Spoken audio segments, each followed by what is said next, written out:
present now. Ms. Brooks, go ahead. Thank you, Your Honor. All right, Investigator Gilliland. So we kind of ended yesterday after talking about all the mass shooters the defendant copycatted in the steps leading up to the shooting.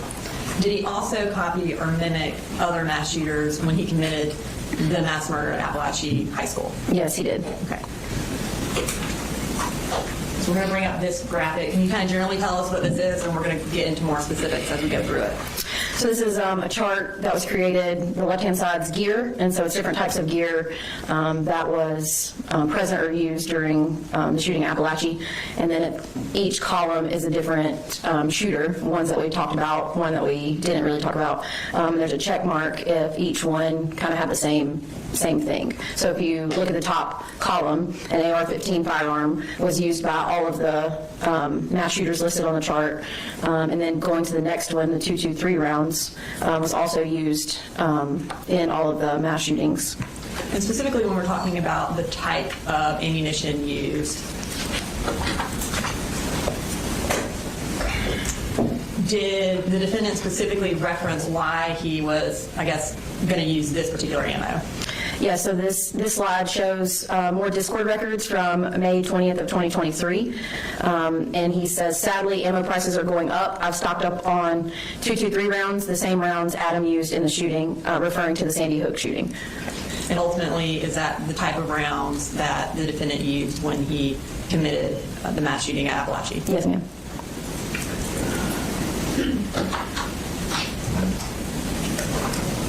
Okay. Going back to the chart, what's the next gear that the defendant used on September 4th? The next one down is 30-round magazines. There was a lot of discussion in different records in terms of getting 30-round magazines. Each shooter in the chart also used 30-round magazines. The next one down is vest. Each shooter had a vest or used a vest within the shooting. A vest was purchased by the defendant's father back in, I believe it was June of 2024. And ultimately it wasn't used in the shooting, but it was present in the house. And as far as we've earlier referenced the journals or the writings that the defendant made prior to the shooting, in one of his writings where he planned out the shooting, did he intend on bringing the vest to the school that day? Yes, it was in several drawings. Moving further, black backpack was specific in two of the mass shootings, the Parkland shooting and the Uvalde shooting. A knife also was found in the defendant's backpack at Apalachee and was similar to the Parkland shooter. And then writings that were left during the shootings, after the shootings, was present in all of the shootings. And then gloves at the bottom was specific to the Sandy Hook shooter. So as a whole, it didn't appear that there was any original thought from the defendant when planning the mass shooting. As far as you mentioned the knife that the defendant had in his book bag, did the Parkland shooter also have a knife? Was it present in his book bag as well? It was, yes, ma'am. As far as the writings that were located, did another, I guess, were writings located either at the scene or at the shooter's house after the shooting? Yes, in all of the cases, yes, ma'am. As far as the gloves, this was referenced earlier, but in the defendant's interview, did he give a description of the gloves? He did. And what color did he say the gloves were? In his interview, he said the gloves were purple. And is that a reference to another mass shooter? Yes, Kyle Rittenhouse also had purple gloves. What color were the gloves that he actually used? They were yellow. And finally, what is rim oil? It's a lubrication that you can use to usually clean firearms or use it to protect them from rusting after they've been fired.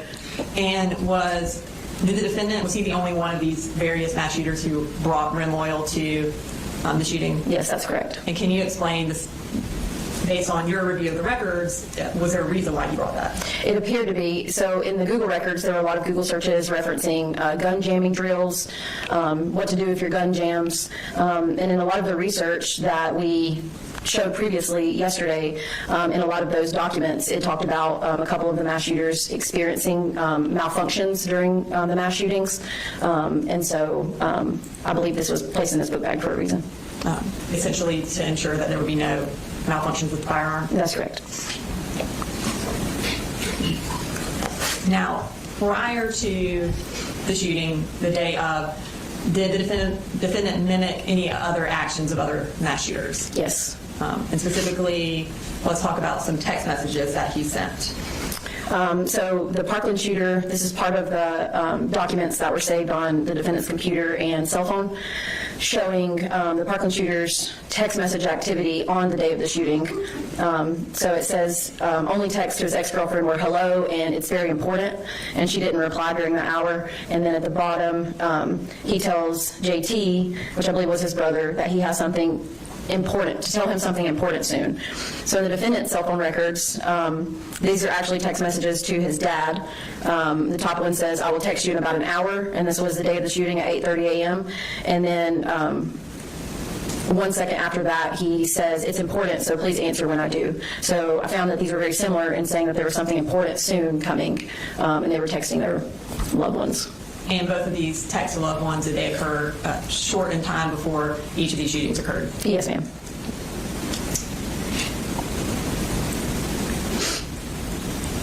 Okay, so now, in addition to kind of copying text messages prior to the shooting, was there a kind of mimicry element to where the defendant staged or got ready for the shooting? Yes, and it was in the bathroom. And what did that mimic? It mimicked Ethan Crumbley, which is the Oxford High School shooter. Before we kind of get to the bathroom pictures and showing how they were mimicked, let's talk about what the defendant said about his plan to go to the bathroom. Did he have that in his original plans? He did. He had this. This was from the notebook that was found at Apalachee, and it states second walk from first to the bathroom. Okay. Now, is that different from what he told Investigator Smith? Yes, I believe he told Investigator Smith that it was kind of a quick moment that he just went into the bathroom. Okay. We're going to play that clip real quick from the Investigator Smith's interview at Bear County Sheriff's Office.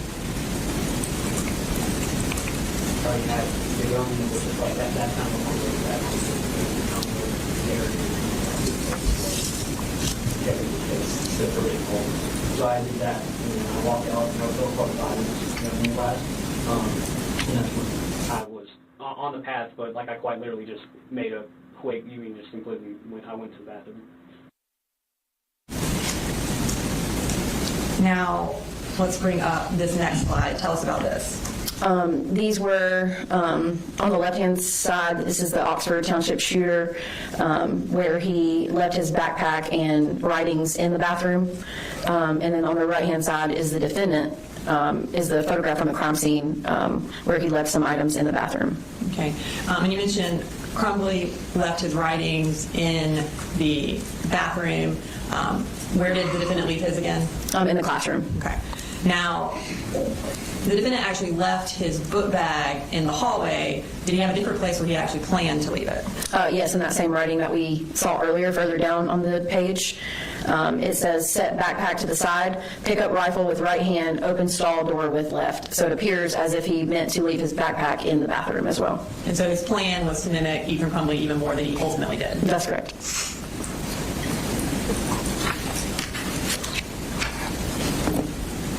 Right. Now, in the execution of the shooting and how he went about it, did it appear that he had a plan to mimic a different mass shooter for that? Yes. And who was that? The Sandy Hook shooter. And tell us what you determined about that or discovered about that. These are, again, Discord records back from May of 2023. He states, then make our way to the first classes, kind of what Adam did in a way. Not that hard, plus the classroom is point blank, so you don't even have to aim, kind of hip fire. Okay. And then we're going to continue on with those messages. Yeah, still May of 2023. Most shooters fire a couple shits into random classrooms. They never go in. Like Adam, I want to go in and stare at them, then fire. And Smiggle's response, me too, I want to go in. Also, shooting the door locks does work. I've tried it in an abandoned building before.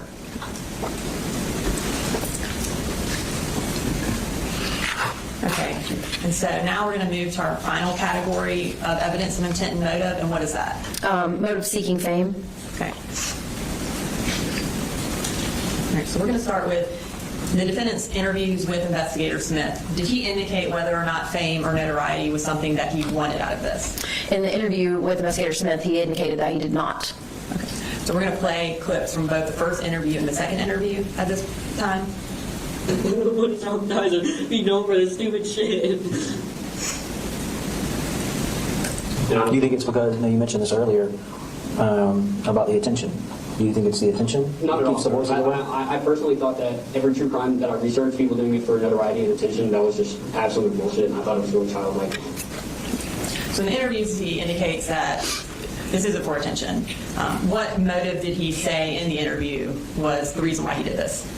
In the interview, he said that he did not want the attention or to seek fame. Did he indicate that it was just because voices told him to do it? That's correct. Okay. In your review of the evidence, including the phone extractions as well as the phone calls, what did it appear the motive actually was? To gain some sort of fame or notoriety from it. Okay, so we're going to start with on some more Discord records. Can you tell us about these? These are back from May of 2023. Says, so what school are we going for? Elementary, middle, high? Elementary, I think, would make history. And then a day later, the more fucked up, the more fame. Again, these are in 2023. He's waiting for the day I snap at culture, continue what he started. And then Smiggles responds, hopefully more people do it after too. He says, right? And she responds, yep. And then he says, I do hope I get recognized, though. In addition to these Discord records, did he also have a phone note on his phone that also indicated he wanted notoriety for this? Yes. Let's talk about that phone note. So this was dated, again, from the cell phone extraction from July of 2024, titled, It says, maybe this is just incoherent rambling, but sometimes I wonder, after I do it, if the victims will visit me as angels. Not that I would be able to see them, but that they would be able to see me. I don't know. It's weird. I actually, really want fan art of that so fucking bad. So this is a little over a month before the shooting, and he is planning for fan art of himself. Is that correct? That's correct. Now, we talked about this previously, but he actually had phone notes from crews saved on his phone. Is that right? Yes, he did. So does it appear that he knew that phone notes get released in an investigation of a mass shooting? Yes. Does it appear that his motive for writing this was so that somebody would make fan art of him? Yes. Okay. So our next section, kind of tell the court what this next section is about. The next section is a collection of jail calls between the defendant and his mother. There's approximately 20 calls, I believe, ranging from October 3rd of 2024 into 2025. So ranging from approximately 1 month after the shooting to about 9 months after the shooting? That's correct. And all of these phone calls, are they kind of talking about the notoriety that the defendant has achieved in his mind based on this shooting? Yes, they are. We're going to start with the October 3rd, 2024 call, which is Exhibit 269. Can you kind of tell the court what this is generally about? This call is generally the defendant trying to get some other pictures to make up for his mugshot. Hey. Who's doing internet? Yeah. I got to break the dang laptop. It's been working fine all day, and the shitty thing is I have to happen. Yeah. Once you took them out, one point. Oh, I will. I don't care what you have to do. We should go in there. Order anything, make a Tumblr account for them out, please. I gotta make up for that mugshot. You got it. I don't care what they say, please, for me. Yep, no, I will. I promise. When will you do it? I might do it tonight. Okay. I have to. So when they're talking about pictures they took, based on you listening to the phone calls, had the defendant's mother taken pictures of him at some point while he was in custody? Yes, it appeared so. And did those eventually get released? Yes. And was it by his mother? Yes. Now we're moving to October 11th, which is about a month and a week after the shooting. Can you tell us generally what this phone call is about? This one is about the mother scrolling through posts and kind of reading through the posts that have been made of the defendant, and then him wanting to know how many notes on the posts there are. And the notes are essentially like a collection of like repost, blogs, likes, kind of all inclusive together. And he wants to know how many notes there were. So essentially how many people have reacted to this post? Exactly. Okay. And this is Exhibit 273. Okay, we'll keep going with some of the books. Okay.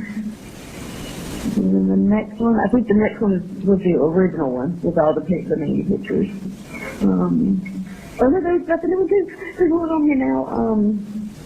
Your hair's wet. It looks like you just got out of the shower, that you don't have a shirt on. Oh, yeah, I know what you're saying. And you've got your hand covering up your mouth, you know? Yeah, I know that one. Yeah, that's a How good many one. notes does that one have?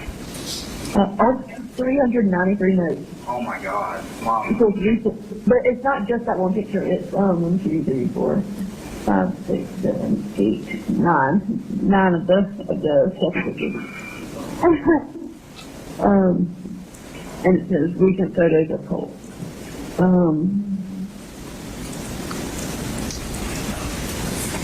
All right, so we're moving to the next day, October 12th of 2024, and this is State's Exhibit 278. Kind of what is this about? This is about the defendant wanting to receive mail. He's so cute. I want to mail him. I've seen a lot of people on here talking about, writing to you letters and stuff. Yeah. I wish. I don't know if I'm able to approve like all of them, but yeah, I'm a minor, so. Yeah. This next one. Okay. And this is now the next day, October 13th, 2024, about a month and a couple weeks after the shooting. This is State's Exhibit 282. Can you tell us what this particular phone call is about? I believe this one is about him talking about gaining more popularity than Thomas Crook. And who's Thomas Crook? He was the one who shot and killed a volunteer firefighter during a Trump rally. Can you believe it, Mom? I took over Thomas Crook in popularity. Take that.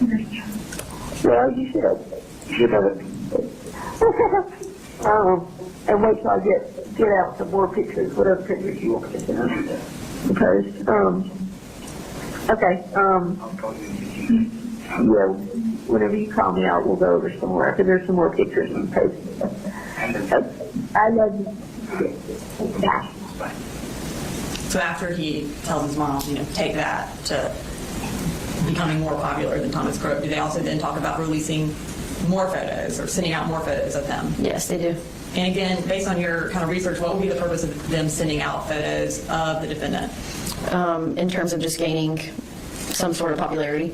And that would be within the TCC? Yes. Right now we're moving to, we're still on October 13th of 2024. This is State's Exhibit 281. What is this phone call generally about? They kind of talk about, there's a TCC quiz, which shooter has the most annoying fans, and then ultimately the defendant talks about being compared to being in the big leagues. And by being in the big leagues, like the big leagues of mass shooters? I guess if that's a thing. It's from that same person. It says it's like a quiz or like a thing. The PCC person has the most annoying fans that make you want to end it. And it's got all the different school shooters. Oh, I can do that one. Probably. You want to hear the choices? Yeah. Eric, Dylan, Adam, Andrew and Randy, Elliot, Artyom, Nikita. Yeah. Oh, yeah. Definitely got to be many here. Those two fuckers. Really? They're so cringe. Yeah, their fans are so cringe. Russell Weirdos, you feel like an old guy. Who's Brenton? Brenton Terrence, yeah, he's a Muslim guy. Remember, Echo 51. Dylan, Joe, and Colt. Why am I on there? Why? This is messed up, but like, I'm in the big league, bro. I'm done. It's not a bad way. Do they appear to laugh after he says, I'm in the big leagues? Yes. Now we're moving to Exhibit 285. This is still on October 13th of 2024. Can you tell us what generally this one's about? This is the defendant talking about being possibly the youngest school shooter, and then also being, later on in the call, also being compared to the Uvalde shooter. I was thinking about it, like, wouldn't I be just here like one of the youngest, like, school, what? Yeah, you are. I think so, like, because Ethan probably was, at the time, the youngest, if you were 15. Yeah, I've seen that several times in the news, yeah. I can't remember if they said you were the youngest or just one of the youngest. I'd have to Google it to make sure.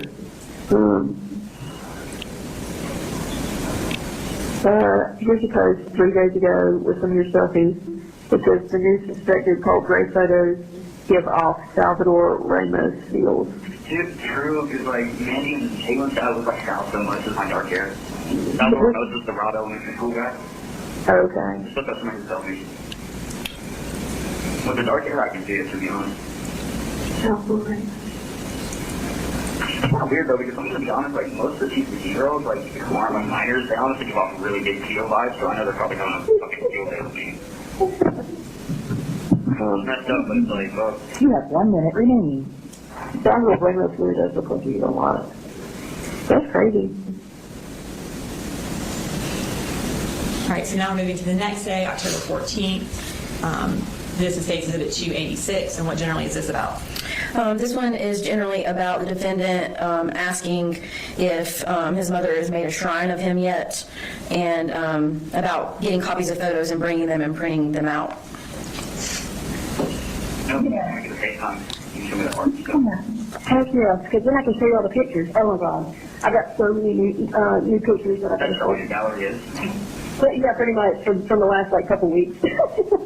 I want to print them all out on paper, so I'm gonna. I'll try to do that for But I Thursday. don't have to do that. When I get a FaceTime, I can just do this stuff. Okay. You don't want copies of them? Because I can make copies and bring them on Thursday. Yeah, that's fine.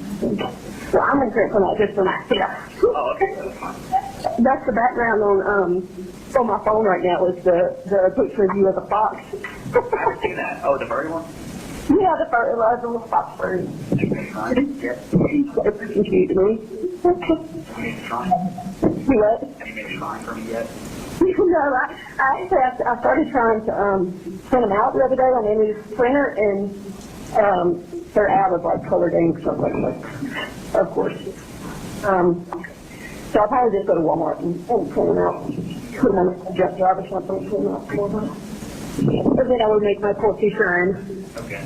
for all. All right, this is October 16th of 2024, State's Exhibit 287. Can you tell the court generally what this is about? This is about his obsession with the Sandy Hook shooter.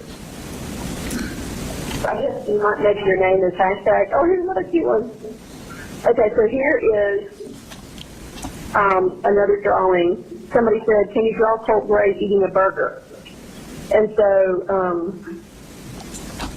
so I drew kind of like a little cartoon character, kind of anime looking, but a little more realistic. And you're just eating a hamburger, and you have like a little thought bubble coming out from the side of your head, and it's got a picture of Adam Lanza with his gun. I wonder if they found that on my Adam nutrition. I don't know. I don't know whether it's that or whether they're all just so obsessed with Adam that they just automatically. The one that's, you know, as an army trooper. That was so cursed. Okay, I copied that. Let me see if there's any comments on that one. Oh my God, there's 132 notes on this one. Which one? 132. So when you're eating the burger and thinking about Lanza. Okay, there's only one comment to the picture. It says he would probably laugh at this. This is glorious. Okay, next one. Oh my God. Okay, the next one's kind of cool. It says, it's got some says, "In the chair, we all fam." You have 1 minute remaining. It's got pictures of like all the main school shooters, and you're in there too. Okay, we're moving to the end of October 27th of 2024, close to 2 months after the school shooting, and this is State's Exhibit 294. Can you tell us about this call? This call is when they're talking about school shooters and ice cream flavors. Okay, then another person posted yesterday. They posted a big picture of a bunch of different school shooters, and then beside them they have what flavor Ben & Jerry's ice cream they are. And that had you and Nick together on the same little picture. No way. And yeah, How about that, please? yeah, I already did. You got caramel almond brittle, and he got cannoli. Wait, what do you mean when you're together? What does that mean? I do what? What do you mean when you think are together? Like, what's the picture? Well, it's like the picture has your selfie, and then below it, it has like a picture of him in court, and then out the side to the right, there's your ice cream. So like each little picture that the person has posted has two different people on each one, and you and Nick just happen to be together on y'all.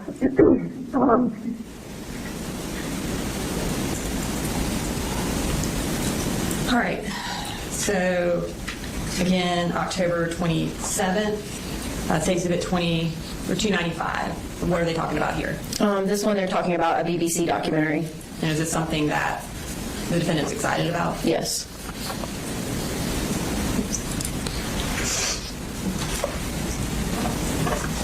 Oh yeah, what's on the BBC thing? Did it look official? Oh yeah, oh no, it's totally official. Is this like a full-on documentary you're talking about? Yeah, hang on, I had it sitting right there. Because that would be great. Okay, I don't have time to read the whole thing, but Like, not what you were type. I know.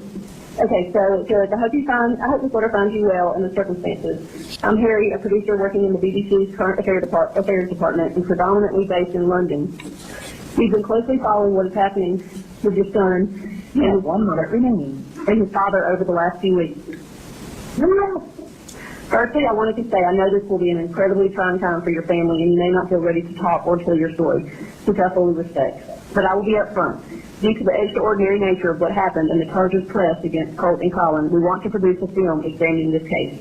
Therefore, we wanted to invite you to share your story with us. At this stage, all I'm asking for is an initial confidential conversation without any commitment to be filmed or take part further, to hear your side of the story and hear more about Colt. Yes. Yes. So did he want her to do that? He did. Okay, now we're still talking about these things. We're moved to November 16th, about 2 weeks later, or 3 weeks later. State Exhibit 302. What are we talking about here? They're just discussing about other mass shooters. The next one is another drawing. Someone did a drawing of you, Eric Harris, Nick, and Dylan Claybold. Oh wow, I need that printed out and brought up here. Okay, and it's really awesome. They drew it as a Weezer album cover. A Weezer album cover. Wow. Yeah, it's awesome. That is It's like funny a story back thing. because I can see them as, I'm pretty much the only reason they get kind of percolated is because he's always paired with these. Like, Eric Harris and Dylan Claybold were like, friends and stuff. Yeah. That's funny. Okay, we're still on November 16th. State Exhibit 303. What are they talking about here? This is when the defendant is asking to post photos from their FaceTime visits. And again, it's posting photos like on the TCC or to get to the TCC. Yes. Tell Mandy to get the info out there that I'm kind of that I feel like people can relate me to dreams a lot. Okay. And Yep. Yeah. Yep, I'll tell her. I'll hear From the FaceTime. From what? The FaceTime. Okay. So now, November 23rd, about a week later, 2024, State Exhibit 307. What are we talking about here? What are the defendant and Marcy discussing? This is where they're comparing the defendant to the Columbine shooter. Okay. So the very first thing that pops up is kind of funny. It's a picture of like an old living room, like looks like from the 70s or something, and it's a picture of you sitting beside. Who's that? Dylan.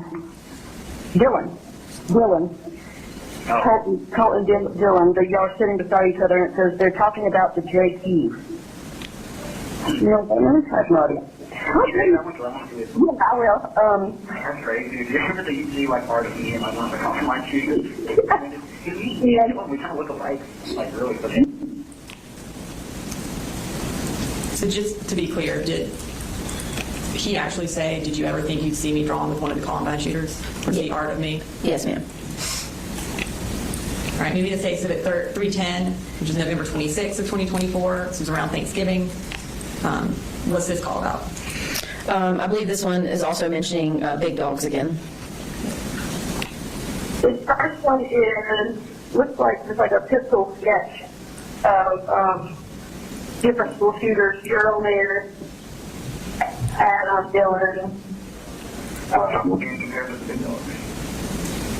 Yeah. It almost just looks like freehand sketching somebody did.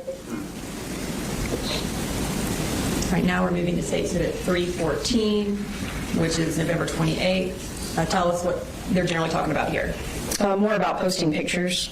Okay. And are they specifically talking about, in this one, the defendant wanting Marcy Gray to search on a particular area for him? Yes.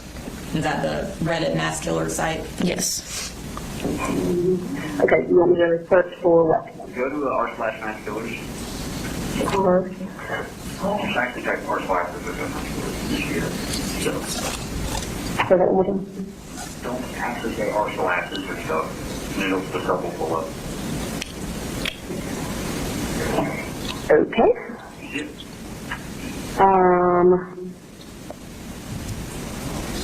No. You literally just search it up. I did. So click on the search bar again, open the top right, and then search for my name. Just Colt Gray? No R? Okay. Okay. That's all. Yes, dang, that's what I figured. Okay, you want to just read off a couple? There's one that's just r/Colt Gray. There's one, the next one is r/insane people Facebook.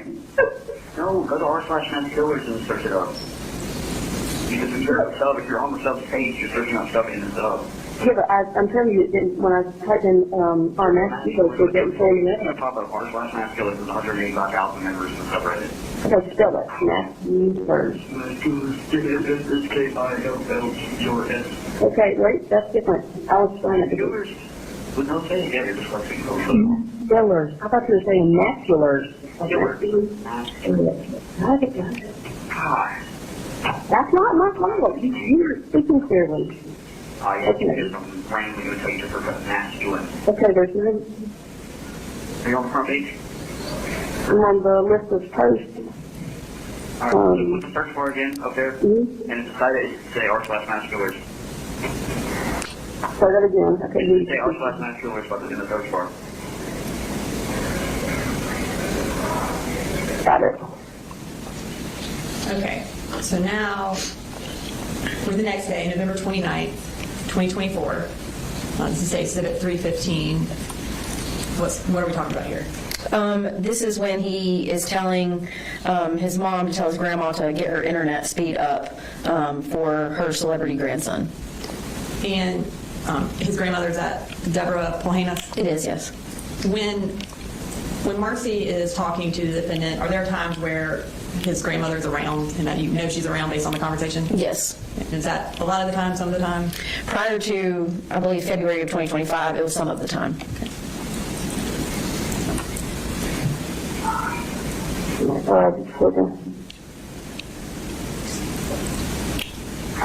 Are you typing it or what? No, it's loading. It's taking. Did you tell Manu that her fucking celebrity grandson is calling her that right now? No, yeah, really, you tell her. I'm tired of this shit, seriously. All right, so now we've moved a couple of months. We're in January 27th of 2025. It's almost 6 months after the shooting. This is State Exhibit 326. What are we talking about here? They're referencing a couple of other shooters as corny. Okay, next one, 3 days ago, it says, now with his 2 new corny ass shooters, I'm starting to appreciate Colt more. Oh, shit, bro. Corey's not fucking shooters, bro. Yeah. This is February 15th of 2025. This is State Exhibit 328. What happens in this phone call? This one call, they discuss the district attorney's office knowing about their calls and that they need to, I guess, watch what they're saying. Okay. Have you checked them off the post? Yeah, so I got to talk to you about that. So in court on Tuesday, the defense attorneys were discussing everything with my attorney, and apparently they said that the DA had given them audio and video of me talking to you about, like, school shooters and stuff like that. Even though, I mean, we haven't talked about anything I don't think inappropriate, you know, but they're trying to say that I'm, like, encouraging you to commit murder and just ridiculous. Yeah, just ridiculous stuff. That's just fucking retarded. Yeah, it's so stupid. But, you know, of course, they probably have no idea what PCC is, none of that. No.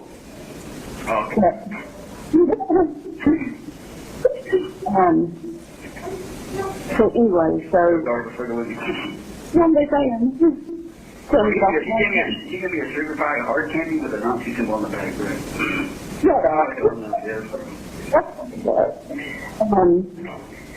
But anyways, I gotta be careful about what we talk about on the phone, I guess, because I mean, I don't know. I just gotta be careful about what we talk about going forward. I told my attorney, you know, that you had some friends on TCC that, you know, you were really close to you, and so I was just keeping y'all in contact, and I mean, nothing that was shared between y'all was inappropriate in any way whatsoever. So, just for the record, for the video that they're recording of us right now, I'm in no way encouraging my son to commit murder or any ridiculous stuff like that. He was deeply remorseful for what happened, but I'm the only person that he has on this earth right now, and I'm going to do whatever I can to do you have some sort of normalcy. Oh, yeah, I say fuck you. Oh, some fucking, like, fucking ass, fucking liberal trash garbage. Thank you. So, that shit is so fucking lame. so yeah, but I hope y'all make sure that you share this conversation as well with anything else that you have, because y'all wrong. Y'all know y'all wrong for that. So, anyways, hang on, because I think I have some messages from. Yeah, I guess just read the messages. I won't even take a look at those if it's going to be that fucking handle about it. It's a week from now. Okay, so in that phone call, when Marcy Gray is talking to the defendant about she was keeping in touch with his TCC friends, is that the Sniggles and the Mandy from Discord that he was talking about shootings with? Yes. And so from these phone calls, it appears she is actually continuing to communicate with these people? That's correct. And is that on the defendant's behalf, like at his request? Yes.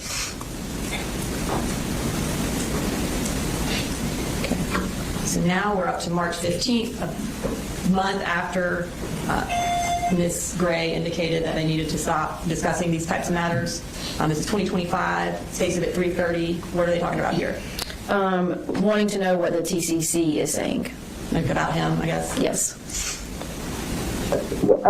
something I wanted to tell you is, you know, the pictures I took of you during the FaceTime thing. Yeah. And I sent to Mandy. Yeah. Well, apparently she leaked them and they're out there. So that's what I told you to tell her about your arrangement. I did, but apparently she did it anyway. So. No, I was the one who told you to tell her to release them. Oh, to release them? Yeah. I was thinking I told her not to release them. Mm-hmm. Okay, well that then. Remember when I told you to release the jail pictures that's on there? Yeah, now that you mention it, I remember. How do you know out there? Because I've seen them on PCC. Really, what are they saying about? They really haven't said anything specific about those pictures. It's like people have just started like adding them to, you know, selfie. Can we look at those real quick? Yeah. Alright. Okay. Yeah, no, those are the ones we want to release. Okay, good. Well, that makes me feel better. All right, so now we're going to move to the final phone call. And this is from May 6th of 2025. What happened on May 6th? There was a court date. Was it a court date for the defendant? It was, yes. And are they kind of talking about what people are saying about Yes. the defendant after that court date? Yes, they are. This is State Exhibit 332. Next one, another screenshot. It said, they did him so dirty, let him have his long hair. Next one is a screenshot of you today, and underneath it is your mugshot. And it's first they shot him up. Oh, everybody's missing your blonde hair. Next one, a screenshot, and it says, Colt's hair got chopped. Oh my God. Next one, screenshot, it says, they hit the fucking Pentagon. I don't know what that means. That means like some crazy just happened. Oh. Okay, next one says, next one, more screenshots from today, and underneath it in caps it says, his hair, but he looks so good still. Next one, two screenshots of you today, and it says, tears in my eyes. Maybe it's my long hair. Maybe. Ooh, the next one is really cool. It's catching drawings of you with your long hair. It says Colt Gray I drew a while back. Hope you like it. These are really cool. Can you tell Mandy that I'm going to grow my hair back out? You don't have to worry. Absolutely. Tell her that, and tell everybody that I'm going to grow it back out. Okay. Okay. Yeah. I'll let her tell everybody.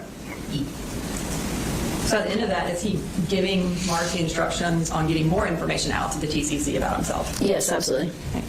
I think we just spent about 45 minutes listening to call after call after call of the defendant just talking about kind of where his notoriety is within this TCC.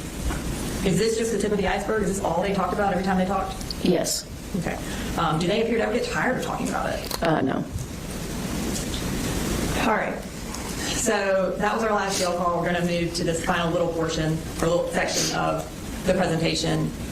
In addition to all these jail calls and Discord records and phone notes where he's talking about being famous because of this, what other evidence was there of this motive of seeking fame and committing this mass shooting? There were a couple memes that I added to the presentation. Okay. Were these memes that the defendant had saved on his phone? They were, yes. Okay. What's this first one? This first one is a photograph of David Hoggs, who was one of the survivors of Parkland, and he was very outspoken and became like a gun rights activist after the shooting. And the meme says, "I'd like to thank my dead classmates for giving me my dream career." And then this final meme that was saved on his phone, what does it say? It says, "If you do right, no one remembers. If you do wrong, no one forgets." I don't have any further questions for you. Cross trial.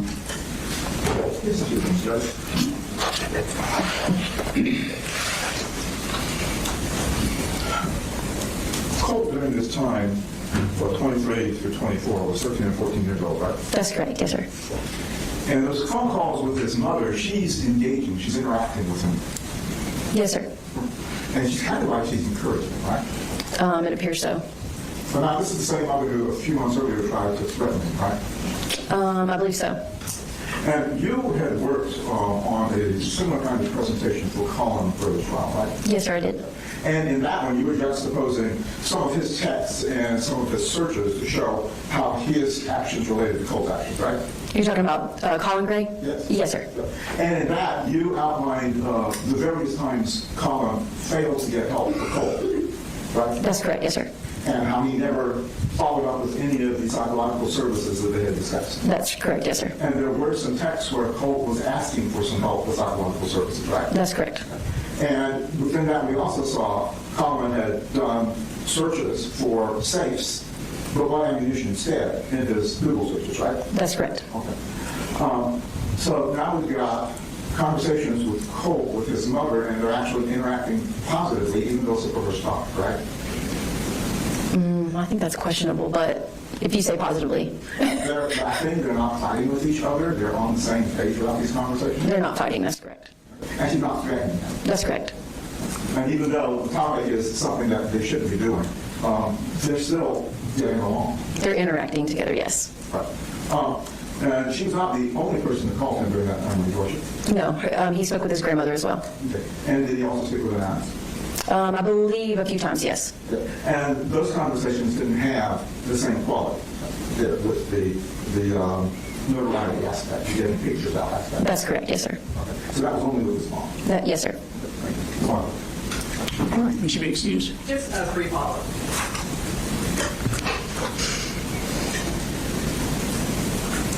Mr. Allen characterized their interactions between the defendant and Marcy as her encouraging this behavior. Would you also characterize it as it's actually the defendant who is directing Marcy on what to look up and what to find? Yes, it appeared that he was asking her to do those things. And is this the topic that the defendant introduced into the conversations? Yes, it is. He's the one who wanted to talk about it. Yes, ma'am. Thank you. Nothing further. Anything else, Mr. Allen? All right, thank you. You can come down.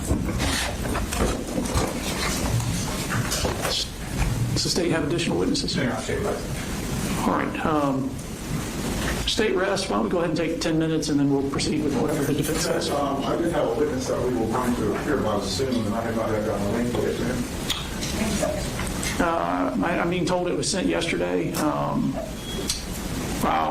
If you want to step into the office, I'll put you with Mandy and we'll make sure you get it. Is that going to be the first witness? That's right. All right, we'll set Zoom up as well.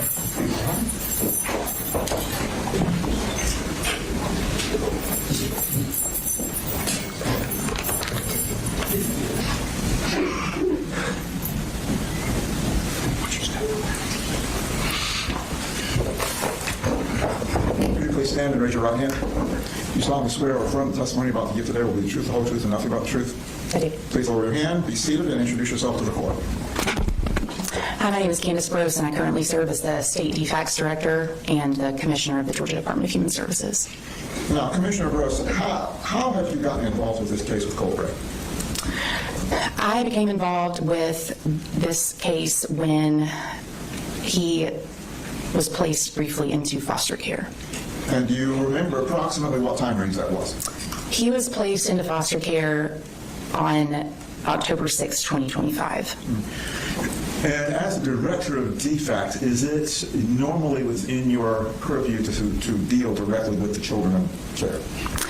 No, I took this particular case for various reasons, but mostly due to the legal complexity of the matter, a companion case that we had, and conflicts at the local offices and state office. Did he also have any siblings in foster care? He does. And how many does he have? He has 2. Are they a brother and sister? They are. Okay. Are they still in foster care? They are. So would it be fair to say there is a pending foster case with the Gray family? Yes. Okay. Does that, the dependency case, does that cover both Marcy Gray and Colin Gray? It does. Okay. And what were the basic allegations that brought Colt to your attention? Colt was placed into emergency custody by a juvenile court judge in Barrow, and the concern was that his mother was violating a court order with ongoing contact by making decisions for him while in juvenile detention. And the child who is in the custody of DJJ, what's the complexity with regard to who the actual legal custodian is? So for that particular case, technically, my understanding was that custody was removed from the Barrow County Sheriff, but he had been detained in a juvenile detention facility, although his parents still retained their rights. So that was a big legal complexity that we had to navigate. And at that time, why was the father not able to maintain custody of the children?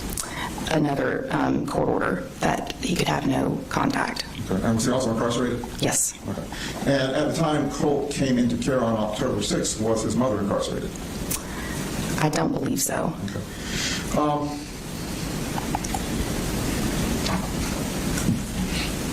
With the current open DFACS case, are there any ramifications that still potentially impact Colt? Yes, there are many. Okay. And without belaboring the point too much, can we kind of get to what are the main concerns that you and the department have regarding the Gray family, both with Colt and his brother and sister? His parents, their parents had extensive history with our agency over several counties over the years, recent years. And we also have an open foster case with his siblings. Over the years, we've had difficulty getting compliance from the parents, but primarily from their mother, and that is a big issue right now in the foster care case. And you said there's extensive history. Does that history mean that the children were brought into foster care previously? No, they weren't, but we had involvement in that. We had to make safety plans, service referrals, accommodations with what parents could actually provide caregiving capacity based on the allegations at the time. And in your capacity as director, do you have access to that history and all those files? I do. What kinds of parenting issues involving Colt, as well as the others, were raised in some of those files? So some of the earliest information we had concerned truancy, physical abuse, substance abuse, domestic violence, verbal abuse, inadequate supervision. I mean, there's a plethora of issues that we've encountered over the years with the family. And in your review of the cases, were there any indications that any of the children needed, like, psychological counseling, therapeutic support? Yes. Are you able to describe any of that, especially with regard to Colt? Yes. You'll give me just a second. I'm pausing in part just to make sure there's certain things that I keep confidential but properly describe it. There were concerns involving Colt's behavior at school, and there were, not too long after that, there were concerns raised about physical abuse by specifically their mother, involving Colt specifically. And that was an investigation that we formally opened, that across a few months we talked to various people, family members, the children, and we made a safety plan with some referrals for services for like therapy, if I recall correctly. And to the best of my recollection, the family did not follow up with those. So what we had done in that particular case is, once we did our investigation, we closed it, but we had those referrals made out to designated service providers, and what we expected is that with noncompliance, we would hear back. That did not end up being the case, although we still would have we'd have additional reports not long after that. Mm-hmm. The parents were married, right? Yes. Okay. Did any of those investigations end up with an agreement that Colin was going to take custody of the children? Yes.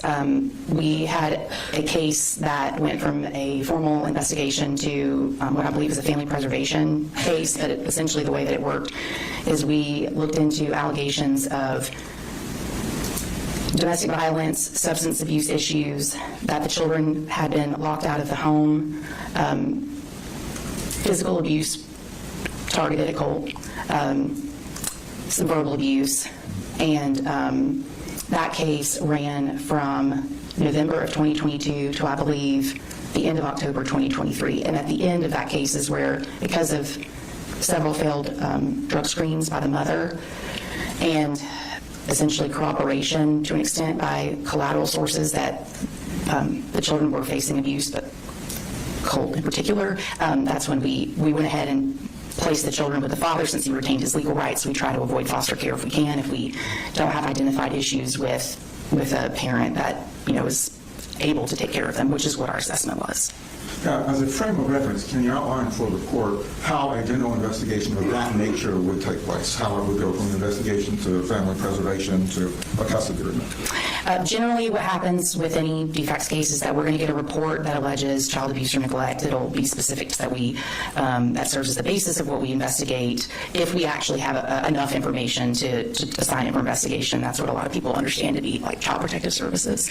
We'll do that investigation. I think we generally try to complete it within 45 days. Sometimes it can run longer, but what we're looking for is anything to substantiate the allegations of abuse. And we talk to the children, we talk to anyone else involved in their lives, we look at records, that kind of thing.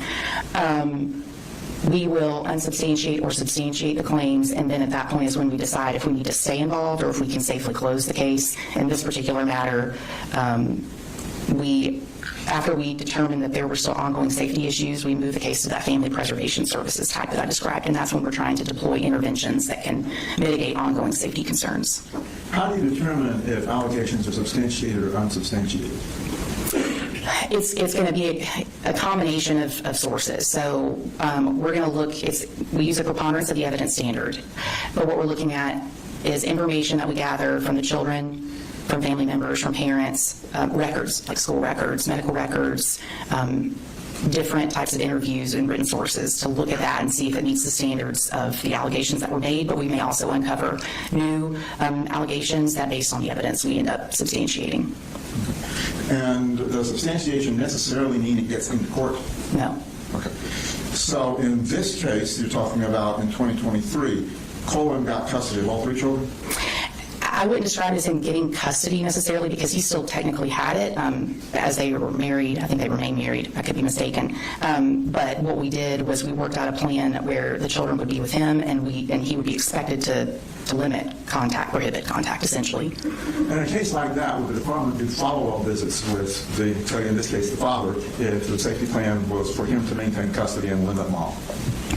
We would. Now, we would generally be looking for some information that indicates noncompliance. But what we often struggle with different families is like transients moving places, or a parent may have been compliant and become noncompliant, so we can't find them. So there are always a lot of factors that go into trying to follow up in general with a family.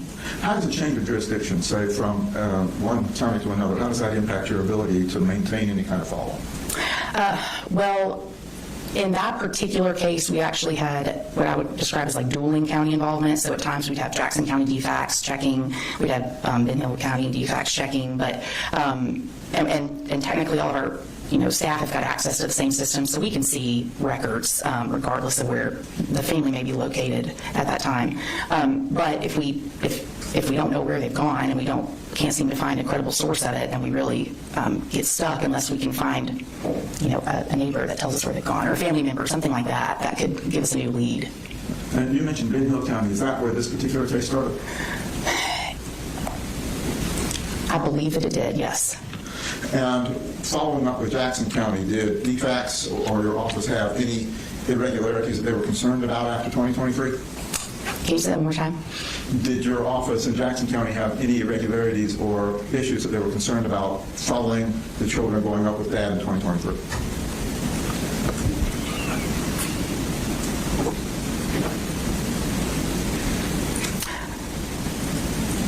I can't really recall anything. I think that because we had done pretty extensive work with the family, and we have this understanding that their father would continue to be making caregiving decisions, that's when we felt like it was safe to close the case. We hadn't gotten any reports.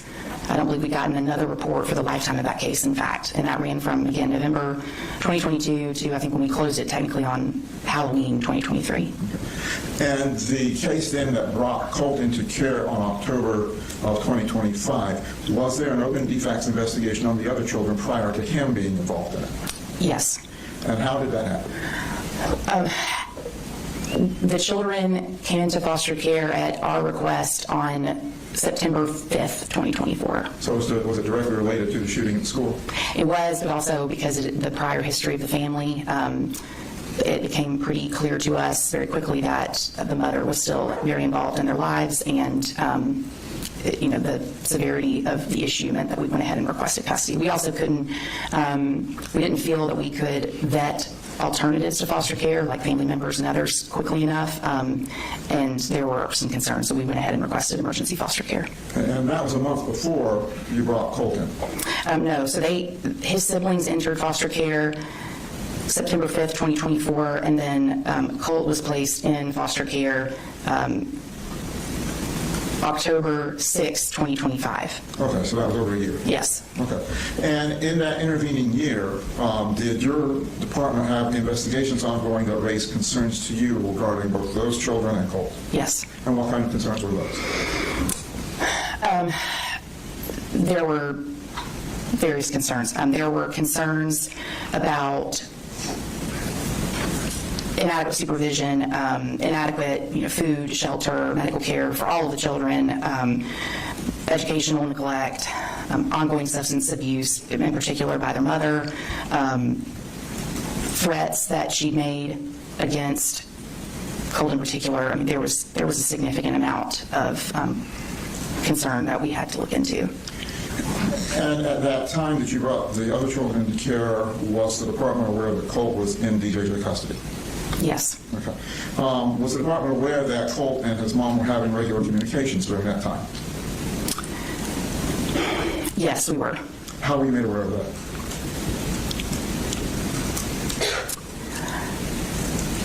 I believe it was a combination of information from perhaps Colt's counsel or guardian, perhaps it was actually a guardian ad litem, that had been getting reports of his mother's contact with him in the facility and concerns about the content of some of their calls in particular. I don't know that I've adequately answered your question, but I remember that being a huge issue going into his removal into foster care. And did the department have a position on whether or not contact should be maintained between mom and Colt?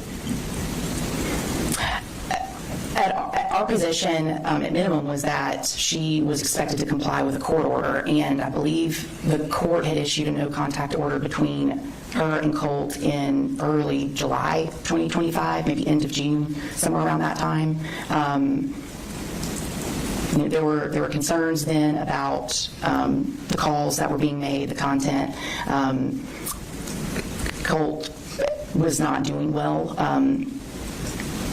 And there were concerns about her involvement, pushing him toward an inability to progress in some of his care at the facility. And when you became his temporary custodians, did the department get access to information from DJJ on his medical and mental health issues? Yes, we did. What kinds of mental health challenges did they communicate to you that he was having?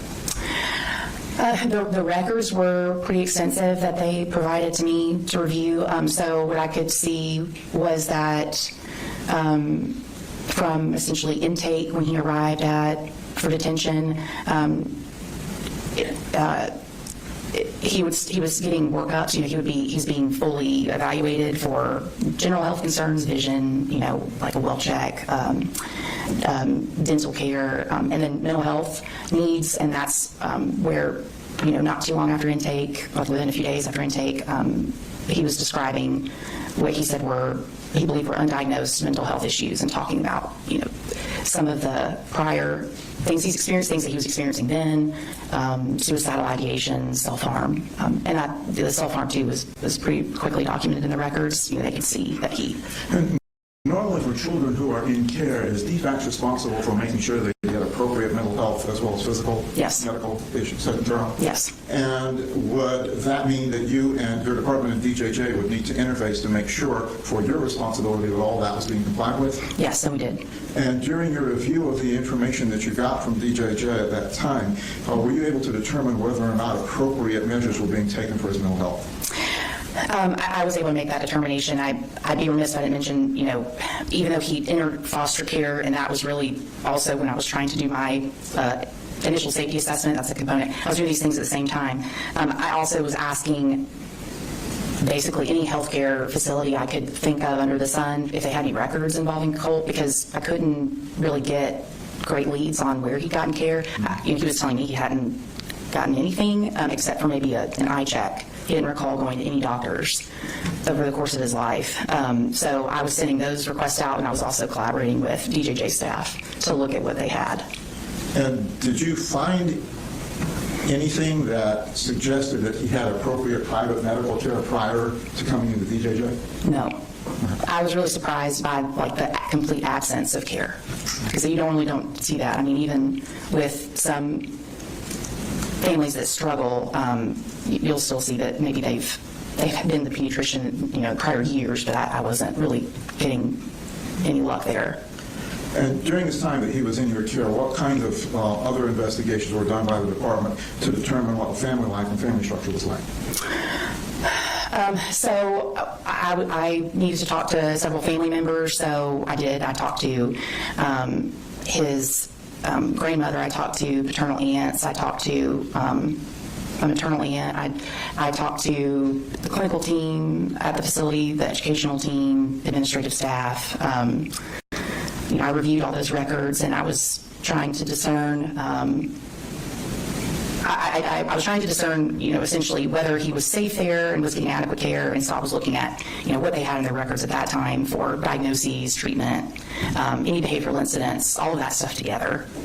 Now, when you're assessing a case for its safety, particularly with regard to medical, does the department take into consideration things like failure to provide treatment, failure to provide medical or counseling services if the child looks like they need it, failure to do dental and eye exams? Do they take that into account when they're determining what is neglect and abuse? Yes. So those are, we have various categories of child maltreatment, and generally they're going to fall into, abuse, neglect, or other.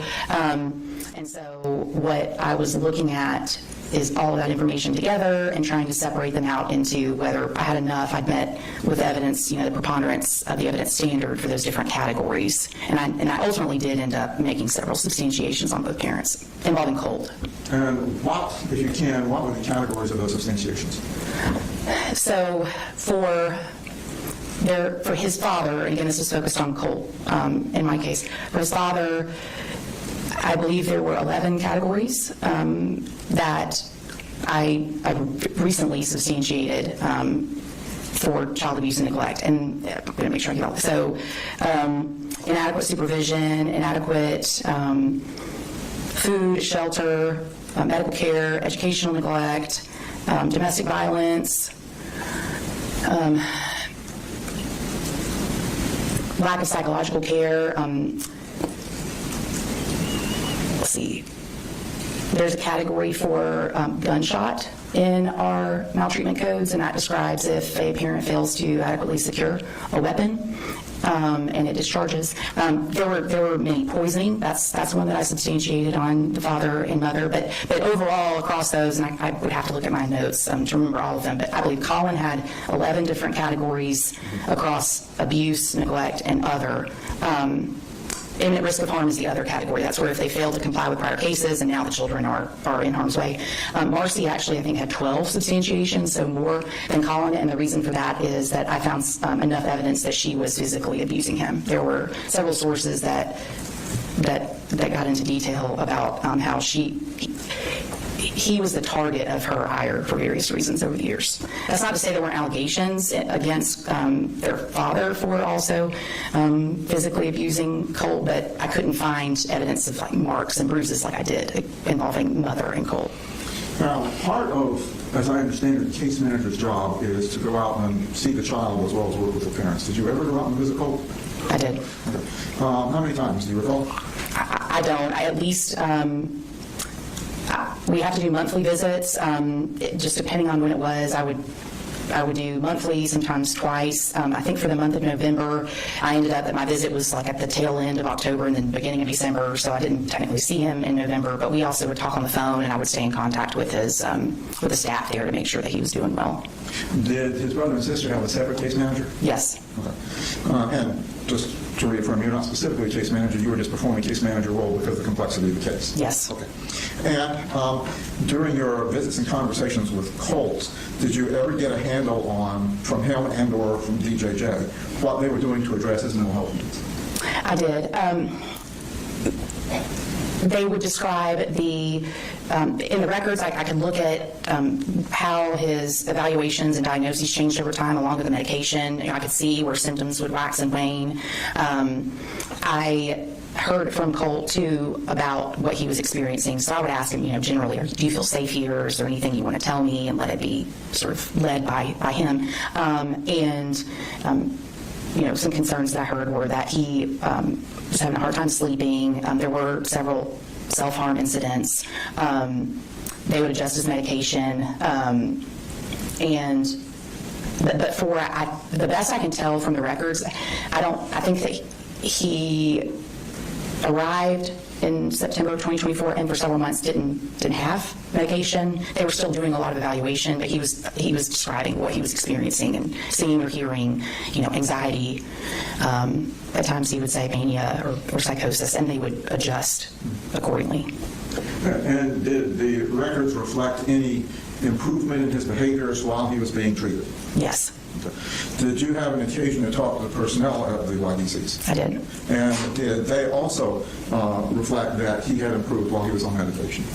They did, and one of my earliest notes, I think this was in fact my first visit to see him on, I think it was October 8th of 2025. The staff said that, so I had my meeting with him, I then met for some time with staff, and my takeaway, which I have in my notes, is that they believed that the no contact order that had been effectuated against his mother in July, I believe, of that year, combined with the start of medication, those two things together had changed him into essentially a different child. He was sleeping better, he was eating, I believe it was that time that he went from losing a lot of weight because he thought he was being poisoned to starting to eat more, and they felt like no contact and medication is what the difference maker was. They believed that his mother was fueling this like ongoing obsession with school shooters, and that then seemed to change direction for him. He started participating more in a lot of other positive improvements. Now, Colt during this time was 14 and 15 years old, right? Yes. With your experience with DFACS, is that a critical time for children in their development? I'm not an expert in that area. Primarily, I'm an administrator of the agency, but I have been in charge of DFACS now for 5 years, and that, especially for younger boys, is a really important time in their lives. We are concerned about more and more reports and investigations where teenage kids are exposed to awful things online. Now, when you had your meetings with Colt, did he talk to you about wanting to have contact with his mother? Yes. What was his position on that? He misses her, and he still misses her. Is it the department's position that it's in his best interest to maintain the suspended contact? I don't think that it's in his best interest for her to have contact, but I can tell that he desperately misses his mother. Okay. During this time also that he was in your care, were steps taken by the department to initiate any kind of psychological evaluations for him? Typically, we'll try to coordinate at the start of foster care that the child receive a trauma assessment, which they get through Medicaid, all children in foster care are on Medicaid, and a CCFA, which I think is like a comprehensive child and family assessment. I was not able to do those for a couple main reasons. He had gotten an extensive workup to evaluate trauma, is the response I got back from his clinical team. They didn't really want to have off-site contracted providers coming in-house to do that work. And I wanted to respect the process. I didn't have a case to compare it to either, so I wanted to just do my best with what we could. And so you weren't able to get any independent evaluations? No, but I, based on what I had heard from family members and others, there were some things I would have wanted to get checked. He had some very early school records that indicated it was either a 504 or an IEP with some concerning behaviors, and I wondered if he needed to be evaluated for autism spectrum disorder or some other things. Did you, in your investigation, come across information that indicated that prior to shooting, Colt had tried to get help from his family? I did. His mother had been giving him Zoloft. So, when I talked to family members and him and even his siblings, something that seems pretty consistent that there was knowledge about how much difficulty he was experiencing. The inconsistencies were more about who knew what, when, and that's what the status was leading up to September 4th. And though he was not brought into care before the shooting, had those concerns been raised to you after Colin and the family moved up to Jackson, would the department have initiated a new investigation? Say that one more time. Though he was not brought into care until after the shooting, had those concerns about his call wanting to get some help and the inconsistencies as to who knew what when, would that have been enough to raise concerns to the department to begin an investigation in Jackson County? I believe it would have been. And while he was at the YDC, were you familiar with what his diagnosis was? Yes. And what can you tell us about that? Obviously, if it goes into confidence areas that you can't divulge, but what can you tell us about that? So my best recollection is, and this is like several hundred pages worth of documents, so bear with me, but that he came in, he did extensive screenings at intake. There was pretty regular involvement with like clinical review for the symptoms he was raising. There were some self-harm incidents. He was getting therapy, but I think it was the summer of 2025 when he, best I can tell, is when he started taking medication. And then there was consideration for generalized anxiety disorder, PTSD. At some point there was social conduct disorder. I don't believe that's still a diagnosis, or wasn't at the conclusion of my investigation on that limited record set. There was considerations for malingering that I believe got phased out. He was telling staff that he had. Politely object. I don't think there's anything untoward going on, but we already had a forensic psychologist that forensically went through all these things for this purpose and had a detailed report that is presented to the court about all these things. She seems to be trying to go more as a layperson, reading these reports, trying to remember them. I believe it could be confusing in that this has already been presented in a more forensic, professional way, not taking back and her, but like she's trying to remember what she read, whereas the other witness was better. I think because it's the same thing, it's just confusing. And part of her investigation, and this goes to some of the conclusions that she's going to make with regarding the rest of the family going forward in the case, even though we will reach a point at which Colt will be removed from foster care. So obviously the doctor that testified earlier had the background. He was admitted as an expert to go into those things. I recall his testimony and have extensive notes from it. I'm going to allow her some leeway to testify, but I realize she is just recounting what she's read in reports and that she's not a mental health expert. Thank you, Judge. Okay. So, again, you can go ahead and complete your understanding of what his diagnosis was relative to your investigation. It changed over the course of their evaluations. So, he had reported some family history too, of diagnoses like bipolar disorder and schizophrenia, and so there's some notes about that throughout. What happened with Colt's position as foster child? Well, he was in RYDC. What happened after that? He was essentially in the dependency case in juvenile court. The parties worked out a compromise, if you will, where instead of his either parent being involved in his day-to-day decision-making, that we believed that his grandmother, his maternal grandmother, could do that in lieu of foster care. Okay. So was she given some kind of custody through the foster care? The judge permitted her to effectuate a legal document. I can't recall if it's like power of attorney or guardianship, but something akin to that with the mother. So at some point then, his case was closed with VBACs. Is that right? His foster care case was closed. The investigative part, looking into the allegations of abuse and neglect, has continued. It's still technically open. Right. Since that's still technically open, does the department have a direction that they're going with that? Now that I have made substantiations against his parents, my plan is then to just formally work through the administrative process of closing out the case. If there were new reports that we got, then that could extend it. That's not uncommon either, but that's the status right now. So then, at that point, then officially, DFAC's connection with Colt will be ended once you close that portion of the case? Yes. Okay.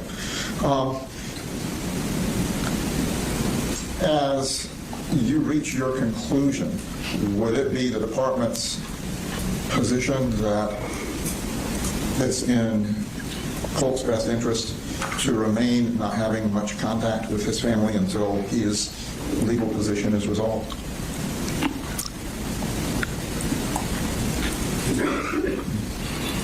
Right now, I wouldn't recommend that he has contact with his parents, although if there was some way that there could be appropriate supervision between he and his mother, then I would consider it because of his wishes that he's indicated recently. Okay, thank you. That's all I have, Judge. Cross, Mr. Smith.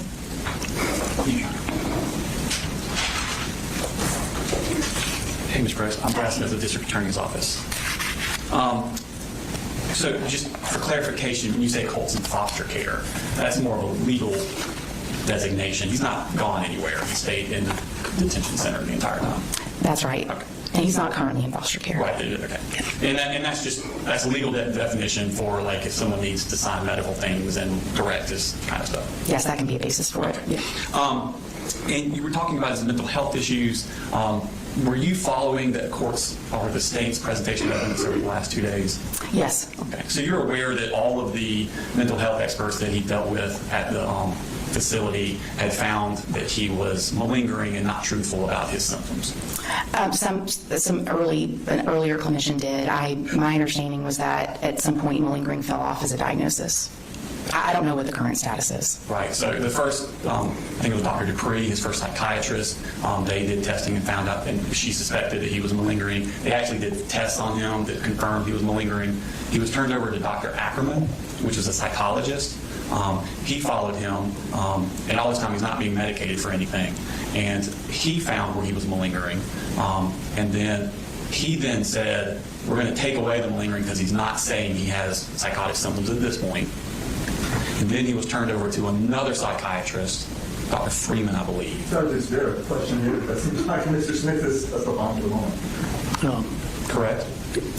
Or you not remember? I don't know that I completely agree with that. Admitting, though, that I'm not a clinician. So, no, I mean, I did see that at some point there was a malingering suspicion. I think it was a diagnosis code in some of the earlier records, but then that it was removed. Dr. Ackerman removed it.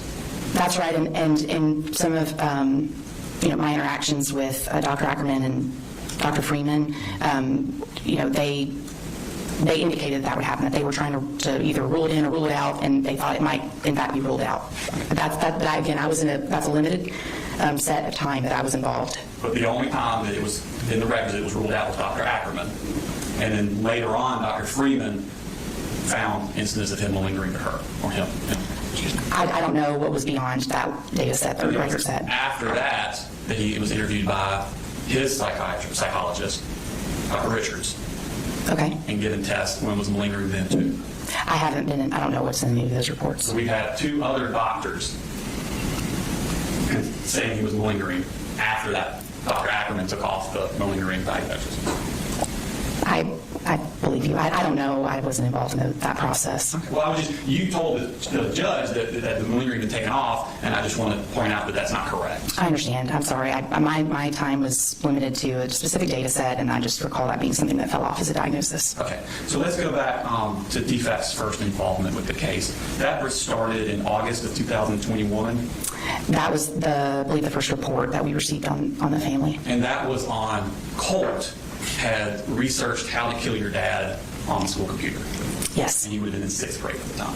I believe so. So the first report had nothing to do with Marcy or Colin doing anything to Colt. Not that I recall offhand. And then the next report was in February 1st of 2022, so a few months later, and that report was that Colt was not enrolled in school. I believe the next report was one alleging physical abuse by Ms. Gray. Okay. So that would have been between the August and the February one?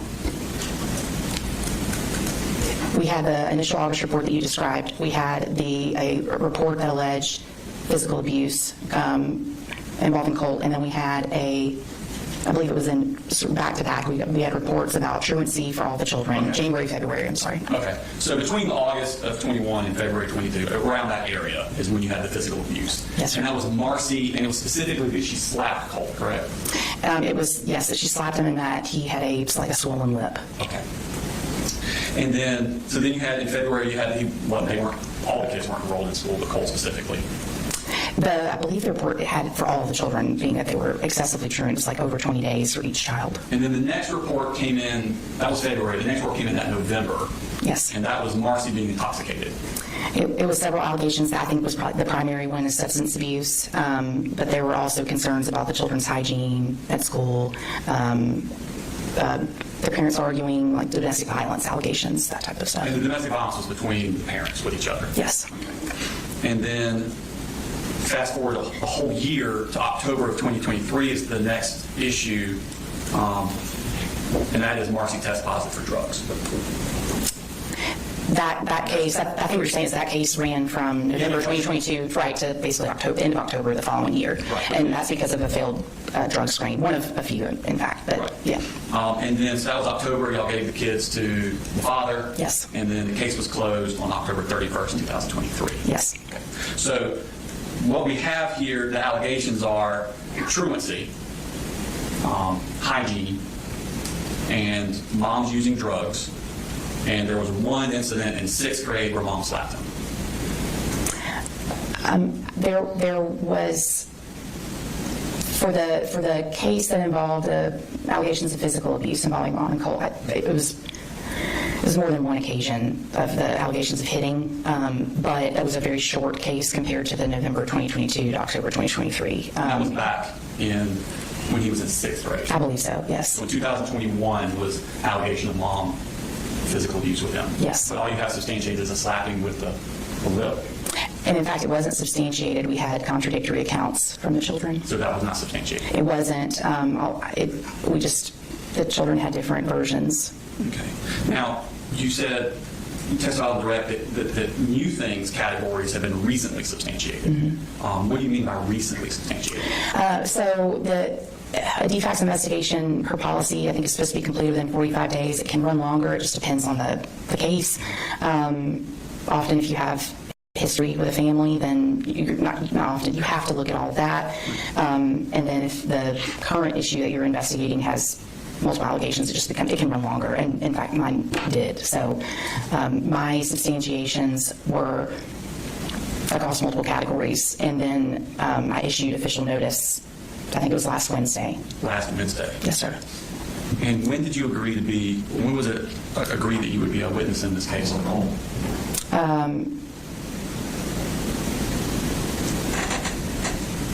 I think that we had talked about it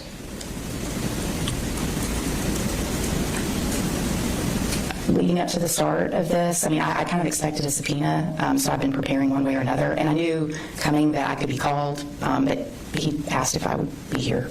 Okay. So what I'm asking is, what came first? You knowing you were going to testify, or you substantiating these new claims? Oh, I substantiated first. I didn't. Last Wednesday? Yes. Okay. And you said there were several sources for these new claims. What were the several sources? Record review, interviews with different people, children, family members, other people that are involved in the children's lives. Okay.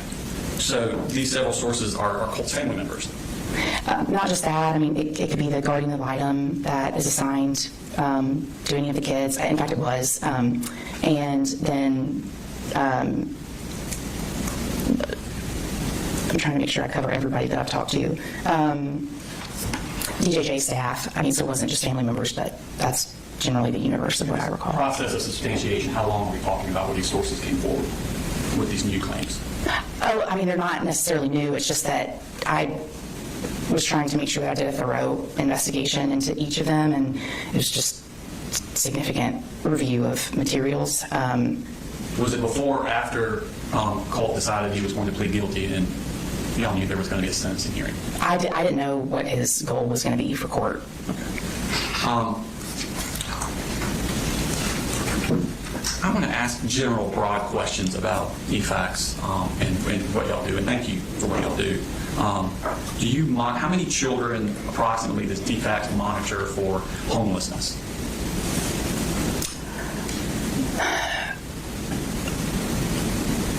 If you mean for open investigations that we have for homelessness, Monitoring the children. Oh, I don't know what you mean by monitor. I mean, we probably get several hundred thousand, maybe a couple thousand, that's almost pure speculation on my part right now, about reports that have that allegation is one or many. But generally, we're not going to be investigating homelessness. We try to differentiate between like a poverty issue versus, actual abuse or neglect. What about malnourishment? I don't know the number offhand, but I mean, if it's also sort of a sliding scale to try to determine if it rises to the level of abuse or if it's neglect, abuse, or poverty. And so we'll be looking at prior history. We'll look at what collateral sources tell us as part of the initial safety assessment if we get a report that makes that allegation. And how many investigations do you think in a year are for allegations of severe beatings of children? The majority of the reports that we get in any given year are going to include an allegation of neglect. It's going to be primarily neglect in basically every county in terms of number of reports. For physical abuse, I can't recall where it falls in the top 5, but I could probably get that information for you. We have it publicly posted. We're talking hundreds, thousands? Probably thousands. We get, I think last year we opened several thousand cases in general. I mean, so they would fall within those. Same general idea about how many do y'all get referrals for children that had intentionally broken bones by their caregivers?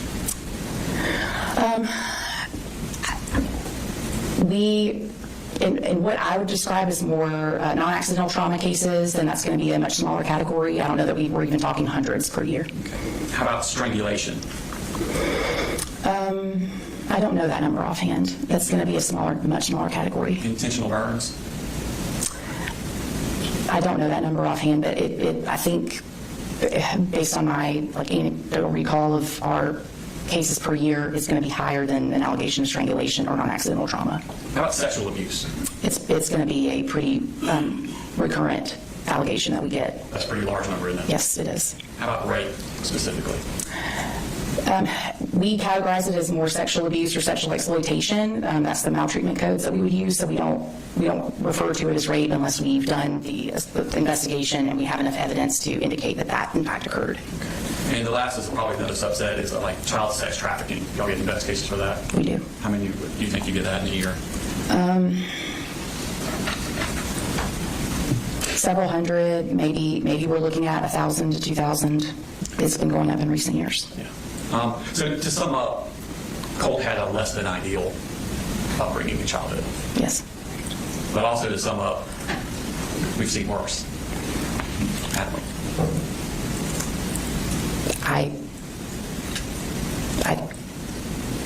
I think that's fair, but child abuse or maltreatment in general is something we just want to try to avoid or work with the children to address the trauma. I agree. Thank you. Can we redirect? In the context of intensity to a child, does it matter if they were abused by their parent by slapping in the face or having their arm broken? In their view, does it matter? Objecting our calls for speculation. So she works with an agency that has to make these determinations all the time and when they're working to reunify.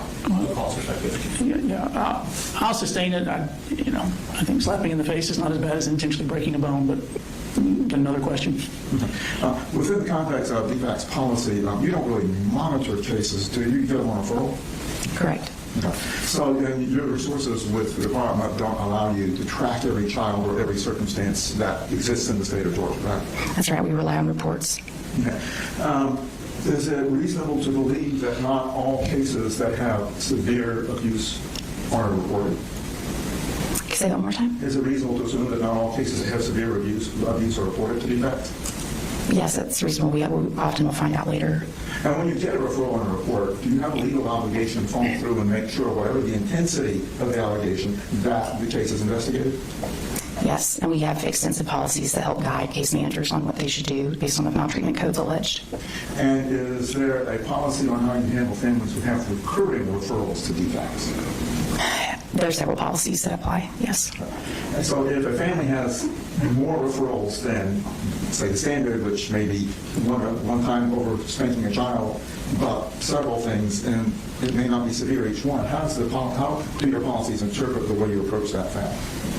We review all the records that we have, including just reports, including if we did investigation, what that is, all the different case types that we would have worked, and then we view them together to determine if there's like chronicity, if the severity of the claims, all of those. So it can be very discretionary, but that's why we have DFAC's policy that helps guide case managers. And would recurring referrals raise more red flags than a single referral? Yes. Thank you. That's all, Judge. Ma'am, do you mind spelling your last name for the court reporter? Yes, it's BROCE. Thank you. Free to go.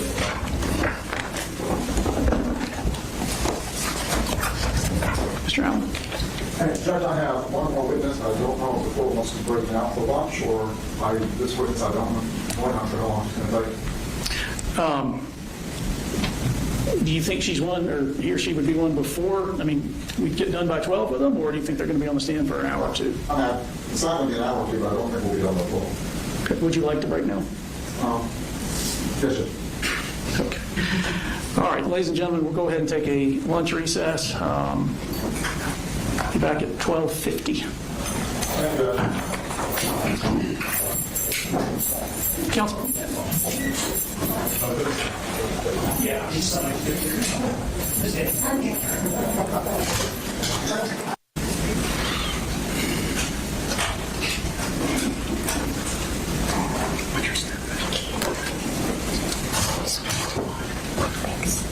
Please take your right hand. You solemnly swear from the testimony about you give today will be the truth, whole truth, and nothing but the truth? I do. Please be seated and introduce yourself to the court. My name is Deborah Polhemus. Would you please spell your last name? Polhamus. What relationship are you to Colt Gray? I'm Colt's grandmother, maternal grandmother. From the time that Colt was born, have you been involved in his life? From the day he came out, yeah. And how much have you had access to him over the past several years? It was you. Describe that. They rarely visited me, except during the pandemic. They stayed with me a lot then, but I was up there every month for their life, all their life. Where were you living at that time? I was living in Fitzgerald, Georgia. So where is that? It's about 4 hours south of here. Okay. Would you drive up for those 4 hours to see him when you came? Mm-hmm. Okay. Yes. How often would you say during the early days of his life that you were able to drive up? How often? I tried to come every month, sometimes 6 weeks. I was working, and I still had one in college, and I was traveling a lot with her, but I was usually up here once a month. What county were they living in when, say, he was 1 to 5 years old? Statham. And where is Statham in relationship to this? Statham is about 4 hours. It's just 10 miles from Wander. Okay.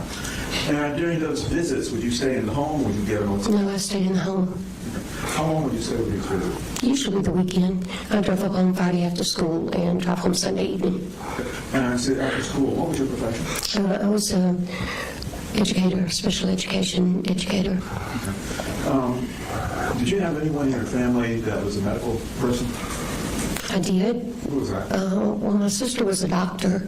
She died when Colt was young, and I had several aunts and uncles that were nurses and doctors. Okay. Did you ever get involved in any of what they did, or did they teach you anything just on the side, like sometimes kids learn from their parents? Not really. Most of what I learned studying. I worked with emotionally disturbed children for the last 15 or 18 years, and went back to school several times. Were you certified in special education? Yes. When Colt was young, did you notice anything that in his development that gave you some concern? Well, he was slow to walk. He was 18 months old when he finally started walking, and that I think was because his mom was in the hospital having Jenny, and I stayed with him and we walked all day because he was ready. He just didn't get the chance. But I noticed that he was restless. He was impulsive. When he got excited, he would jump up and down and wave his arms, and that was it. Was he exposed to daycare in those days? Yes. Do you know anything about his interaction in the daycare? Well, the first daycare he was in was when he was very young, and then Marcy took him out at 6 months because Coley lost his job, and Marcy was working, and they couldn't afford daycare. I offered to pay for it, but Marcy said no. If Coley was going to be at home, he could take care of him. So he was with him for I think maybe 4 to 6 months, and then they put him in the daycare center that was next to the school. I think it was called Helping Hands. And how old was Colt at that time? Colt was 2.5 by then maybe, and that's where he was until he started school. And when he started school, do you remember what school system he started in? He was in Statham, in Clark County. How long was he in that school system? He was in Statham until the 4th grade, same school. Did you ever have any contact with his teachers at school? I did not a lot. When he was in pre-K, they did a developmental profile on all the children, and Colt scored really well on everything but social emotional. So they decided to do what they call a 504, and it's a program that leads into or out of special education. It was for his behavior and his impulsivity, and if he got concentrated help and improved, then he would staff out, and if not, he would staff into special ed. And he received those services at the elementary, which was just across the parking lot. And then in kindergarten, he stayed in under the 504, and they staffed him out at the end of 1st grade because he was doing well.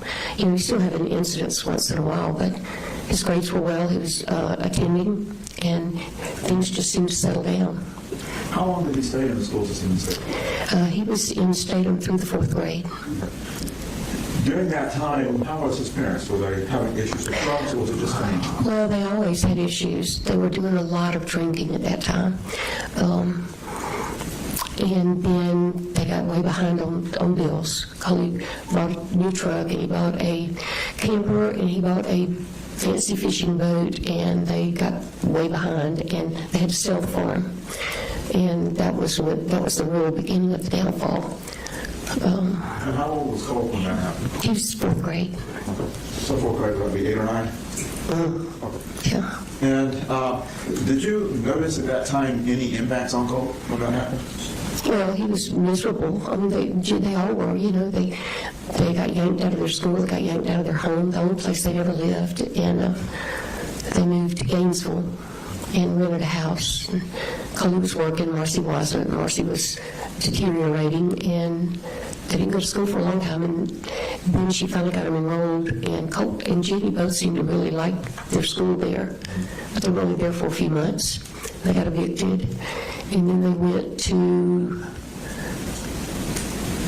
Jefferson, and they lived there for a while, and things were about the same. I think by that time Marcy had started on some drugs, and they got evicted from that house, and then the pandemic hit, and they came to Fitzgerald.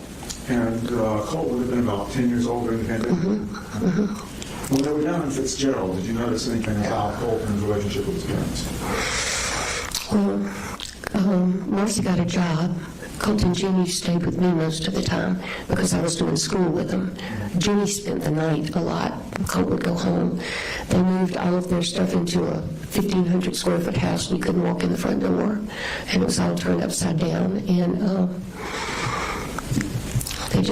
they were just miserable. I mean, you know, they didn't have anywhere to play. They couldn't nowhere to sit down and watch TV. So they stayed with me most of the time. And how was Colt's social interaction at that time? He didn't have any. You know, during the pandemic, they were staying with me. I took them swimming and things like that, but they didn't really have any contact with other kids. I got them in school, and I would take them, well, in the beginning, Coley would take them. Coley didn't work. He never did get a job during that time, and so he would take them to school and pick them up. And we got Colt signed up for football, and he played football and had a really good time doing that. And Jenny was playing soccer, and then after defects got involved, Coley was not actually named on the initial report. It was just Marcy. So Coley got mad and just decided he was going to move him back up to Atlanta because he didn't want to have to deal with defects. So that, and I'm incorrect. They moved to my house before Jefferson because when they moved back up, that was when they moved to Jefferson. And was that the 2021 case we heard about earlier today? Was that what? The 2021 case that we heard about earlier today? Yeah. Mm-hmm. Well, what do you remember about Colt and the incidents around that case?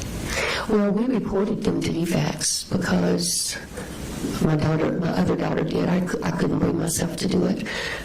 But she reported them to DFACS because they were just completely dysfunctional. Chloe was spending all day in the bed. Marcy was trying to drive and work, and she was on stuff, and he was on stuff. And I'd go over, and the kids didn't have anything to eat. And Marcy got mad one day and slapped Colt for a couple of times. And so we just decided to report him and see if we couldn't get some help. We couldn't get anything done. And DFACS was involved for several months, and then Chloe packed him up and moved him back to Jefferson. And at that time, was there any discussion about you possibly becoming a guardian for the kids? No, Chloe wouldn't talk about it. I had talked to Marcy several times about taking the kids, and particularly Colt, because Colt was the one who seemed to be having the most difficulty living in the house with his daddy and his mother. And she said that Chloe would never let me have him, and that there was no point in even trying. That we didn't have enough proof to convince the courts that he was being emotionally, physically, mentally abused, neglected, whatever. So, and she said that she was afraid that if I tried to take him, he would kill him, or her, or me, or somebody. So they moved up to Jefferson. Did you see any of the abuse between Chloe and Colt that you were describing? No, Colt never shared much of it with me. I think he knew I would worry, so he never said much. I did see, there was one incident when they were living in Jefferson where Colt and Chloe were arguing, and I told Colt to go to his room. I said, just go to your room and shut the door.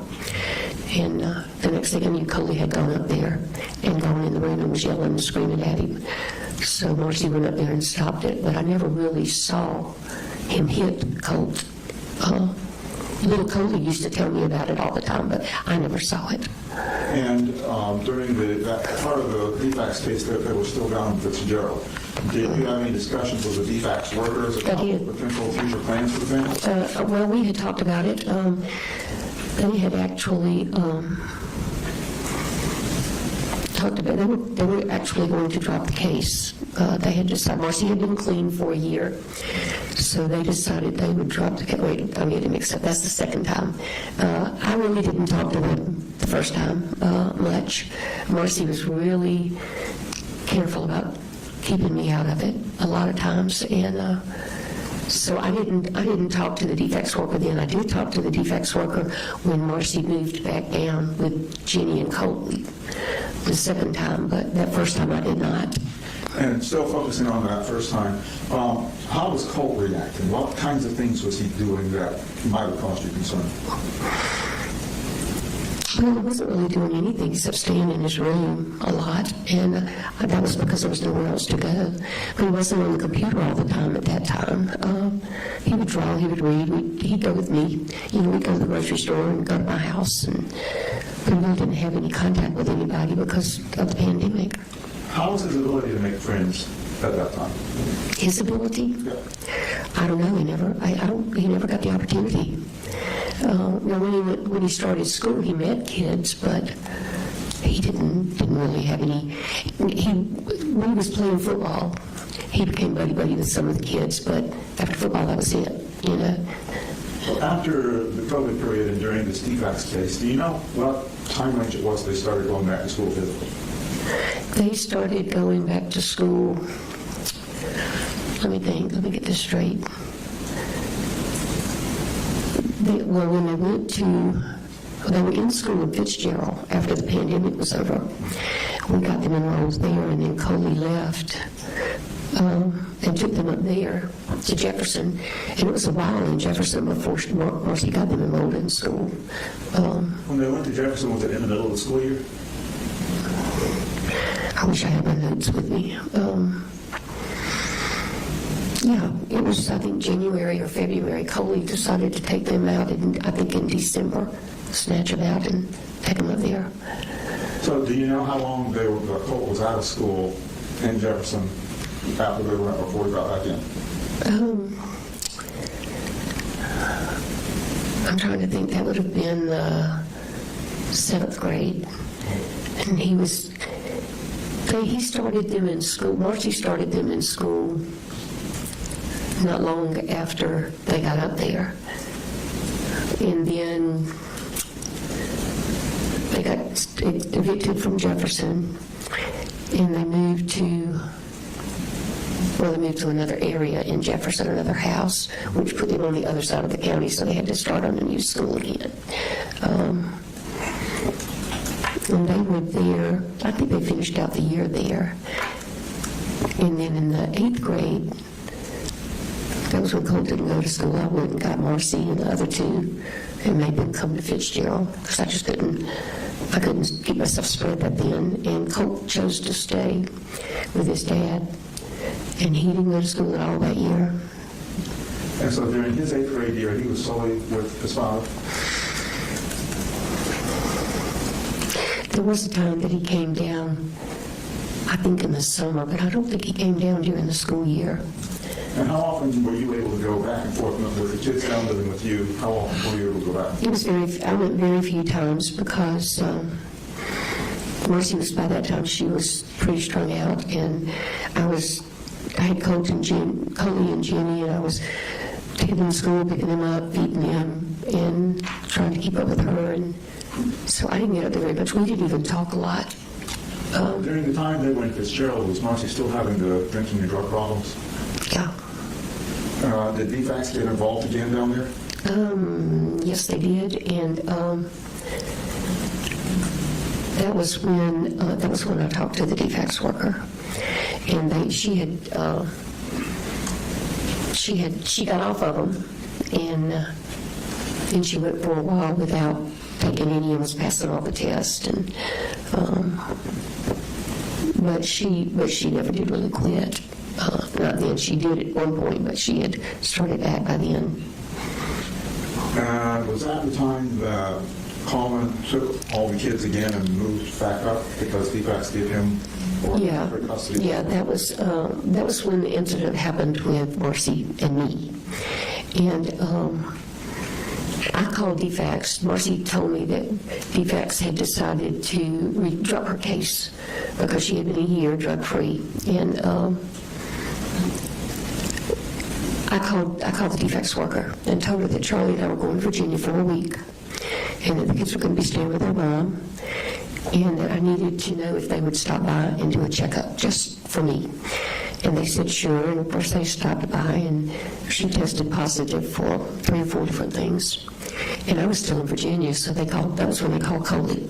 They had to leave her with somebody, and they couldn't leave her with me, so they called Coley, and he came and got him. And just to clarify for the court, who is Charlie? Charlie's my husband. Okay. And all this time the kids are back and forth in your home, Charlie's there too? How much conversation or interaction did you have with Colt during the time the kids were down there and he was up with his dad? Not a lot. I went up, I think, maybe once or twice, and we talked on the phone some. But Coley was real good about changing I shouldn't say that. But little Colt, the last time I was up there visiting when the kids were with their daddy, little Coley kept begging me to stay. And I told him, I said, I'll come back. I'll be back in a week or 2. And he said, Mimi, my daddy's always so much nicer to Colt when you're here. And I sat down with him and I said, well, what does your daddy do? And he's always yelling at Colt, and he's always fighting with him, and he hits him, and you know, that was out of the innocent mouth of a child. Little Coley was 8 at that time.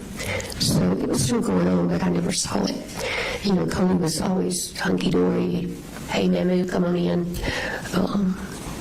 But apparently it wasn't that way all the time. So when the other 2 children were going back then with Colin, was he up in Jackson County area still? Jackson County area? When the kids were up there? Yes. No, he was, he and Colt had moved to Bethlehem. While I had Marcy and the kids, Coley told me that he wanted to try to find a place that was less expensive because he only had his income, and so he found the house on Harrison Mill Road in Lander, and they moved there. And when the kids came up, that's where they all stayed.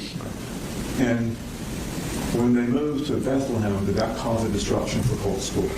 It caused a disruption for Colt because he made the comment to me that he loved Jenny and Coley, but it was always so much more chaotic when they were there. You know, apparently he and his dad had kind of settled into a groove, and he was afraid it was going to get turned upside down. But by that time, Colt was spending a lot of time on his computer, obviously, and I just didn't realize it. But you know, when he come out of his room and we'd sit and talk, it was just like Colt, you know, in the beginning. What, if anything, did you notice, or what event happened that made you start worrying about Colt specifically with his development and mental health? Well, the most recent of things and the most concerning was when his mother left rehab. They had gotten into a groove, and Coley was really trying. He was doing the best he could at that time for the first time. But Marcy left rehab and went to Winder. Approximately what year frame is this? I'm sorry, what? What year, what time frame is this? This was in June, July, before the shooting. Okay. And, a few months before the shooting? Yeah. Okay. And she, the day that she got there, I got a call from Jenny, and she said, "Mama, my mama's here." I said, "No, I just talked to your mom last night. She's still in rehab." "No, she's here." I said, "Well, let me call you Daddy." And I hung up, and before I could call Colt called me. "Mama, did you know my mama's up here?" I said, "No, I didn't," until Jenny just called me and told me. So let me call Coley and find out what's going on. Well, from that point on, it just slowly deteriorated. And what kinds of behaviors was Colt exhibiting that caused you concern? He was much more anxious, much more verbally abusive and hostile, even to me.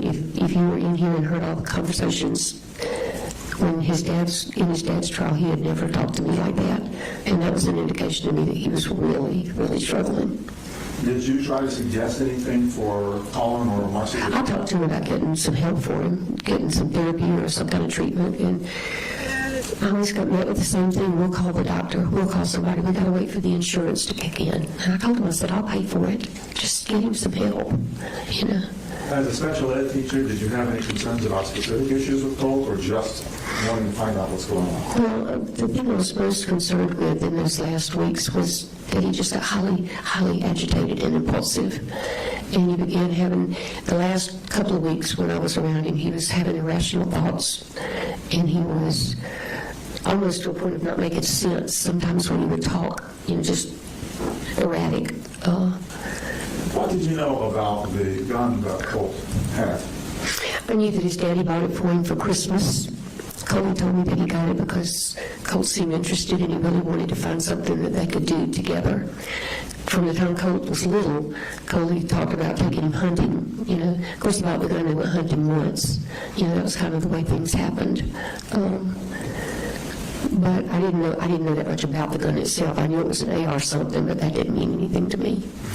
I knew it wasn't a handgun. Did you ever see it directly in Colt's possession? I did. He came in the kitchen and showed it to me when I got up there at Christmas. And then once when I was in his bedroom, he had it in there and he showed it to me and talked about how you load it and how you shoot it. Did that cause you any concern that he had the gun in his bedroom?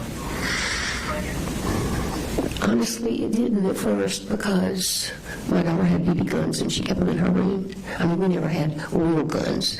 But Coley kept guns all over the house until Marcy sold them all. When they lived at the farm, he probably had 20 or 30 guns. And some of them were locked up, but most of them were just sitting in the corners. You know, my daughter always told me it's a miracle I didn't get run over by a train. I'm so oblivious to things, but it just... Colt didn't walk around with it all the time. It was just in the corner of his room, and I just honestly didn't think anything about it. And then in the June event that you were referring to in 2024, did anything come up that made you concerned that he had access to a weapon based on his increasing aggression and anxiety? No, I asked him one day if he kept it in there all the time, and he said some of the time, and then he told me that he had asked his dad to put it up for him. And then the last time I was up there, he came in and said, I told my dad I wanted him to lock my gun up. This was when I fell and broke my hand the week before the shooting. And I just figured that Coley did. And did Colt's behaviors ever rise to such an extent that you attempted to get some kind of appointments in place for them to... Yeah, Colt had a really bad panic attack at school, and the counselor called his dad, and his dad told him he couldn't come and get him, he was at work. So she called me and asked me if I would just talk to him. So I did, and calmed him down some. And I told him, I said, even if I leave right now, I can't be up there before school's out. You're going to have to stay there. So just stay in the counselor's office and sit down and do some deep breathing, and I'll be up there in the morning. I'll come up in the morning. So I got in the car the next morning and drove up there. He called me when he got home from school to let me know he made it home okay on the bus. And I went up the next morning, and Colt was at home. And I asked him how he was feeling. He said he was feeling better. And I told him that I was going to the school, and I went to the school to meet with the counselor. And I told him, I said, I don't have an appointment, but I really, really need to speak with the counselor. So she did see me, and we talked about what my concerns were, that I just had this feeling that Colt was going down a rabbit hole or something. And she said that they had just started using a certified therapist with some of the students, and that if I could get Coley to fill out the paperwork, she could start seeing Colt.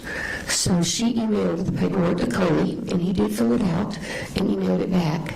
That was on Wednesday. No, that was Thursday, and she told me that she would be at the school the next Thursday, and she could see him then. So then I left there and called the behavioral center in Athens, and I told him what the situation was, that I was very concerned that Colt was just really, really struggling and wanted to know what I needed to do to get him in. And she said that we could just walk in, fill out all the paperwork, and they would keep him. And they would keep him for several days if they needed to find out what was going on. And I asked her about insurance. I said, if he doesn't have insurance, can I pay for it? And she said, are you his parent?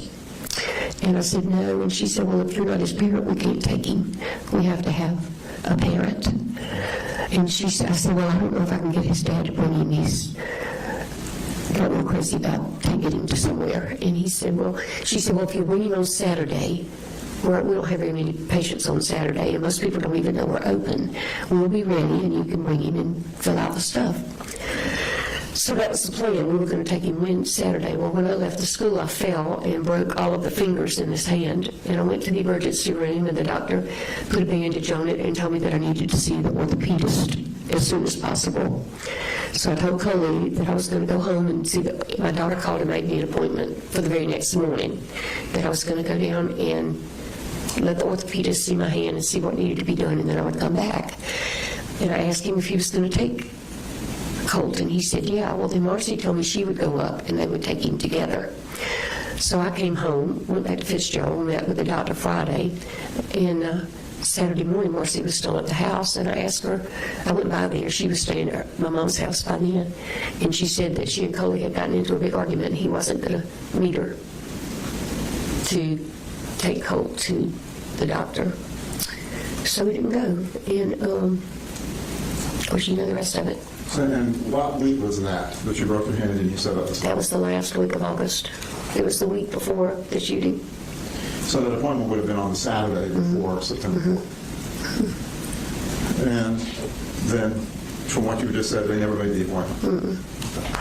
Well, I actually made the appointment. They just didn't go. They didn't go. Yeah. And did Coleman take any other steps between that day and September 4th? I called 2 or 3 times to find out how things were going, and he said, oh, things are good. Colt's been fine. Colt didn't have a phone by that time, so no, he did. But I called him and he didn't answer. And then when did you first find out about the shooting? About the shooting? Yes. I was at the house, and Marcy was over there, and Coley called, and he called Marcy. Marcy didn't answer the phone, so he called me and he said, I need to talk to Marcy. I said, she's right here. So I handed him the phone, and he read the text message that Colt had sent, and Marcy said, you need to get in your car and you need to leave right now and go to the school. And she called the school and talked to the counselor and told the counselor that they had just gotten a text message. She had by this time gotten one too, and that she was terrified that something was happening and that they needed to go find Colt. So Did you drive up to, we did. We left just a little while after that. and when you got to Winder, is that when you first spoke with Inspector Smith? With who? Inspector Smith? No, I didn't speak with him then. We went up, and it was like crazy. So I told Marcy, I said, I'm going to take Coley and Jenny back to Fitzgerald. There's nothing that they can do here. I want them in this. So when I got Coley, and when I went to get Jenny, she said she didn't want to go, that she wanted to stay there with her daddy. So I put Coley in the car, and we headed back to Fitzgerald. And we had just gotten to Fitzgerald and gotten him to sleep when DFAX called. When the sheriff called and said we had to come back. But DFAX was taking the kids, and I needed to bring him back. So I got him in the car and turned around and drove back to Winder to take him. And it was sometime that next day, I think, that I talked to the investigator at the sheriff's office. Now, that was when DFAX took the children in the care. Mm-hmm. They already had Jenny. They had taken Jenny when Coley went in to do his interview, and they took Colt. They were waiting for me. I got back up there about 3 o'clock in the morning, and they were waiting for me at the sheriff's office. Now, when you were interviewing with Inspector Smith, did you give him any of your thoughts as to why this happened? I honestly can't remember, but I'm sure it had something to do with his mom and dad. By that time, my brain was so fried. I honestly don't remember a lot of what we talked about in that interview. Had it been your desire for Colt to get mental health treatment? Did you want him to have mental health treatment? Absolutely. In your capacity as a teacher, did you find that to be important? Yes, absolutely. At this point, nothing we can do to change the truth. But given your experience and you're living with Colt, do you feel like long-term, if he gets treatment, he could be a productive person? Absolutely. I know that's hard for a lot of people to believe, but the Colt that I knew and the Colt that I know now is not the Colt that did all of this. His mind was so distorted and just discorded that he had convinced himself that this was the way for him to go because he could be somebody. All he ever wanted was to have a friend. All he ever wanted was to be included and loved. I found a note in his room. I found this before the sheriffs got there. We went to the house after it was all over, and I had taken Coley. And I told Marcy, I said, I'd like to go and maybe get a few of the pictures and things. I don't know what we will have access to. And then I found a note in he had a little book that he kept on the fireplace that he made notes in. And there was a new one that was in there, and it said, why can't somebody just love me? And that's the way Colt felt. Do you still have contact with him now, right? Every week. You visited him, in person? Every week. You have phone calls with him? How has he changed from the time he was first incarcerated to now? From when? From the time he was first incarcerated? He's so much better. Colt was in desperate need of a routine, structure. He never had it, ever, except at my house. The first time we ate dinner in the pandemic, he said, "Baby, can we please eat at the table?" We never eat together at our house. That was all he ever wanted, and now he's got structure. And he's on medication, and it's helping him sleep. I called Dr. Friedman one day while he was at his first facility. Colt was still talking about hearing voices. And I said, well, do you know which voices you're hearing? He said, it's mostly my daddy. And I called Dr. Friedman and I said, Colt has been tormented by his parents and his daddy all his life. I don't want him tormented the rest of his life. You need to do something to help him with these voices. And he did. He put him on medication and it really helped. And now they put him on something to help him sleep, and he's thriving. He's getting a lot of therapy at the new facility, and he's got a little more space, and he's more like the Colt that I saw growing up, and he has been in 7 years. Is he active in school? Mm-hmm. Education program? Mm-hmm. I see he listed to you some of the things that he wants to do after this facility.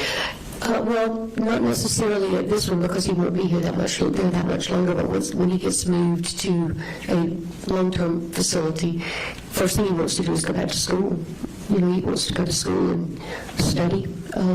He's been doing a lot of reading, and he's starting to work on his GED, and we've been talking a lot about mediation. The group that he's with, sometimes kids will get into arguments, and one day he told me that two of the kids were arguing, and he said, I just kind of got between them and tried to talk them down, and I said, well, that's called mediation. Maybe that's where you need to look. You could become a mediator as much as you needed help. Now you can give it to somebody else. Have you been in contact with the administrative folks at the YDCs? Yes. Mm-hmm. And have any of them indicated to you that he has behavior issues that disrupt other or towards other people? The first facility, the only thing I heard was when they shared with me that he just was really restless and seemed agitated some. The therapist that he had there was really good at working with him, but he left, and then when they started him with medicine, he got even better. I actually had a conversation with one of the counselors from his new facility the other day. He called just to check in, and he said that Colt was doing really well. He's doing well in school. He abides by the rules, and that's all he ever needed was to know, this is what you need to do, and he'd do it. But this court is going to make a decision on what to do next. Do you have a request of the court as to what you would like for them to decide? Well, obviously, Colt pled guilty because he did it. There's no denying that. He's accepted that responsibility. We've talked at length about remorse, how bad he feels about it, and how he wishes he could change things, but he can't. I would like, obviously, as his grandmother, and knowing what a great person he was before the trauma and since, I'd like to see him have a chance at some point to prove himself, to mediate, to do something productive. And I told him, I said, if you don't get out of prison, you can do it there. But if you do, you need to make sure you're ready to shine and show people that you are worthy. Seek forgiveness and go on. Thank you. That's all I have, Judge. Cross.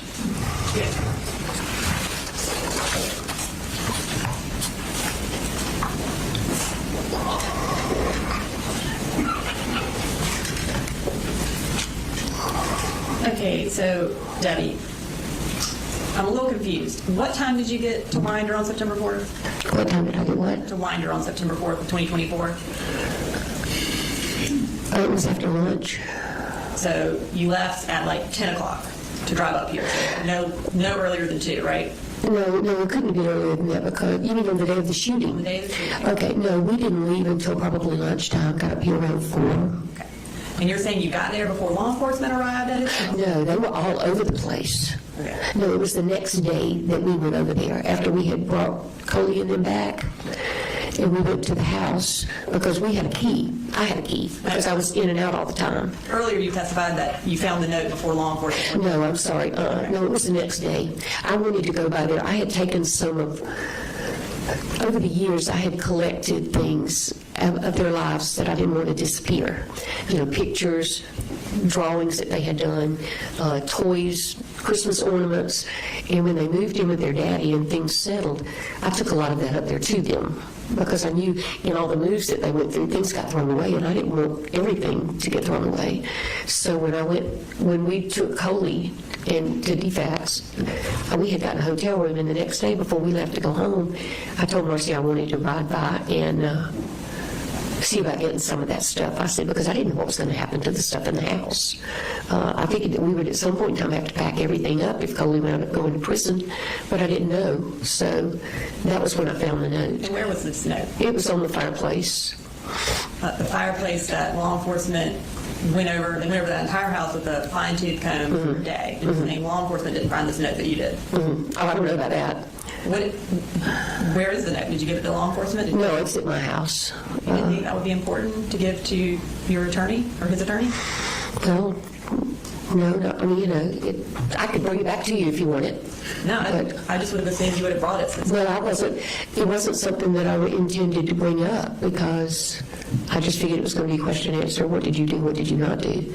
But since I got into the story form and I found that note, you know, I mean, Okay.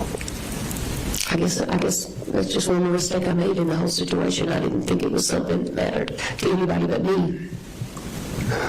Well, you're here asking for the judge to give your grandson some remorse, or not remorse, but give him the benefit of the doubt and give him a chance to get out. And you want to present evidence to this court about why you think you should get out, and you obviously thought that was important. I did think it was important, but not about him getting out. It was just important to me because that's the way he'd always felt. Nobody loves me. Why can't somebody love me? And you paid for his defense attorney, correct? I did. And you paid for his psychologist, correct? I did. And you believe his parents failed him, right? Yes. You believe part of the reason we're here today is because Marcy and Colin were terrible parents, right? I wouldn't call them terrible, but they're pretty close. Okay. I mean, that might not be the word I'd use, but And yeah. you want to make sure that you can do everything you can to give Colt a chance today. Because you believe you also made mistakes, right? Because what? You believe you also made mistakes in this whole situation, right? Well, I'm probably the most guilty of all in this situation because I was the one who could have been something and didn't. Because I was vulnerable enough to listen to my daughter say, you can't take my son, my husband won't let you. But at the end of the day, Colt is also responsible for Absolutely. his actions, right? Absolutely. And you've been in here this whole time during the sentencing. You've listened to everything that the state has presented, correct? And one of the things that we presented was a jail phone call between Colt and Marcy, and you were present for that on December 5th. Most of the calls that they took, I wasn't even in the room. Marcy was staying with us at that time. Marcy was staying with y'all, and she would talk to Colt. Mm-hmm. You would also drive her up to see Colt, right? Because she didn't have a license at that time.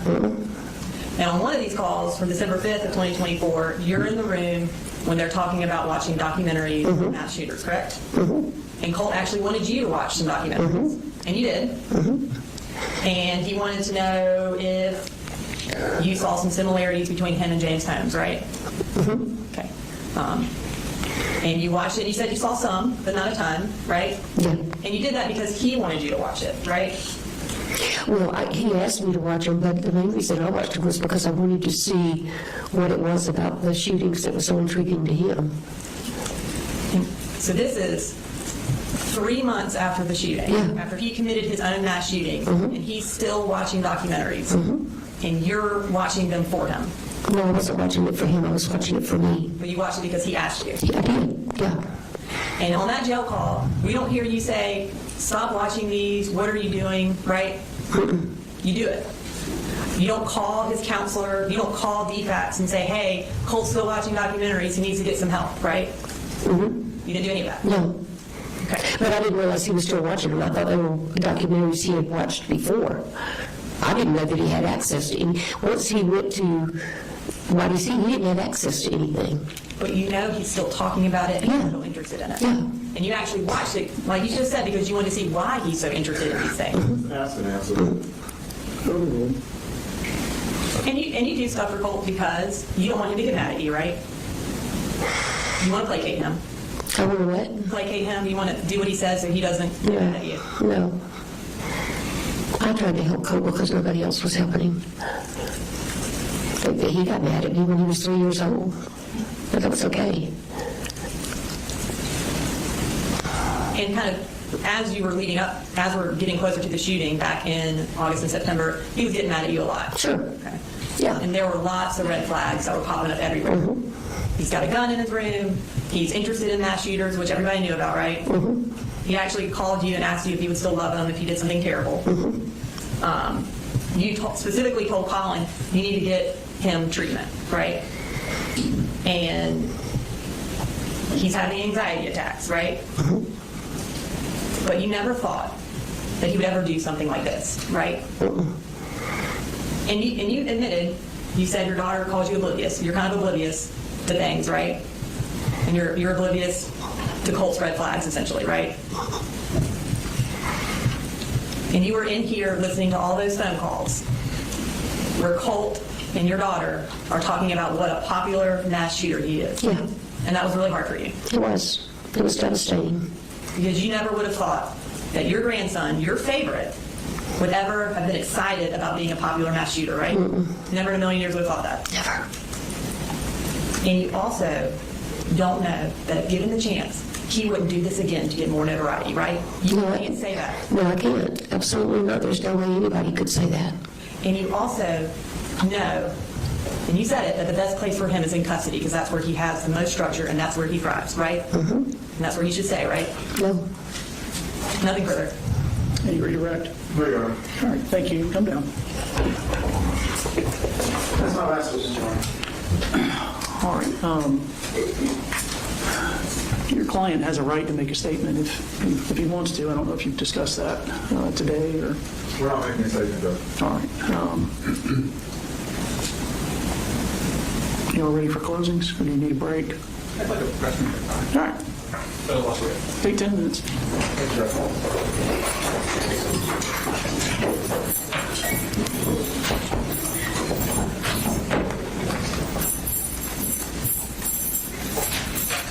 All right, for the record, we're all present. The state has the right to open and conclude.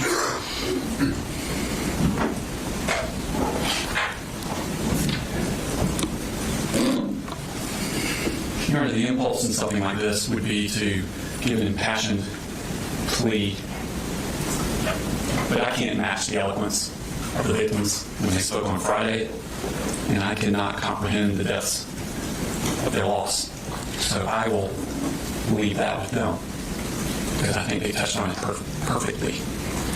But I do want to talk about Mr. Gray. I think it's become abundantly clear through the state's presentation of evidence that the ultimate goal of all of his actions and his underlying motive was to be famous, not in the sense that we adults think of fame, but specifically famous and popular within this subculture community known as the TCC.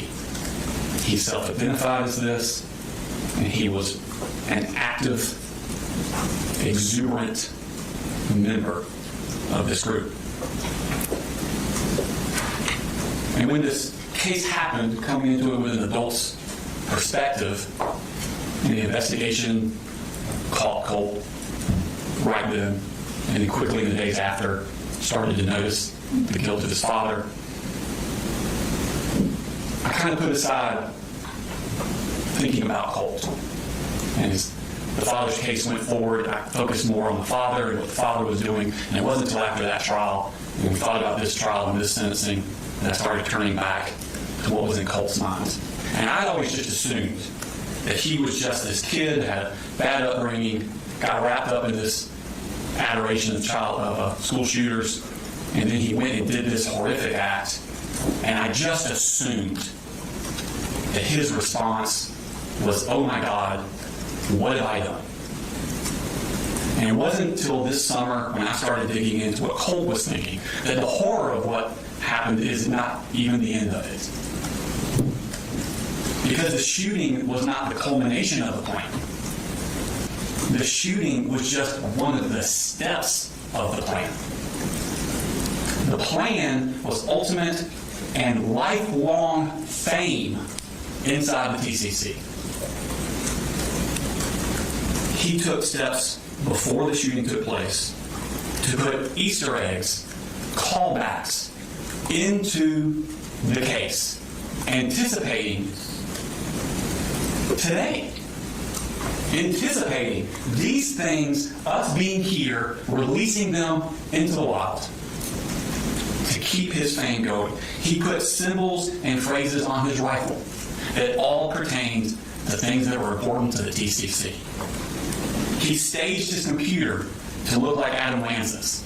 If you notice in those pictures, Adam Lanza had multiple screwdrivers around it set up in the middle of his room. He had multiple screwdrivers set up in the middle of his room and the hard drive open, exactly like Adam Lanza's. And it's not a coincidence, because you heard in his jail call him say, wait till the crime scene photos of my room are released. He thought about it ahead of time. The day he's doing the shooting, and he's supposed to be so lost in his mental illness He has enough wherewithal to stage that in anticipation of the day in the future when they would be released. He sends the same text messages minutes before the shooting that Nicholas Cruz sent, minutes before his shooting. This is not someone who's in some sort of uncontrollable emotional breakdown. He is still calculating up to the second of the shooting.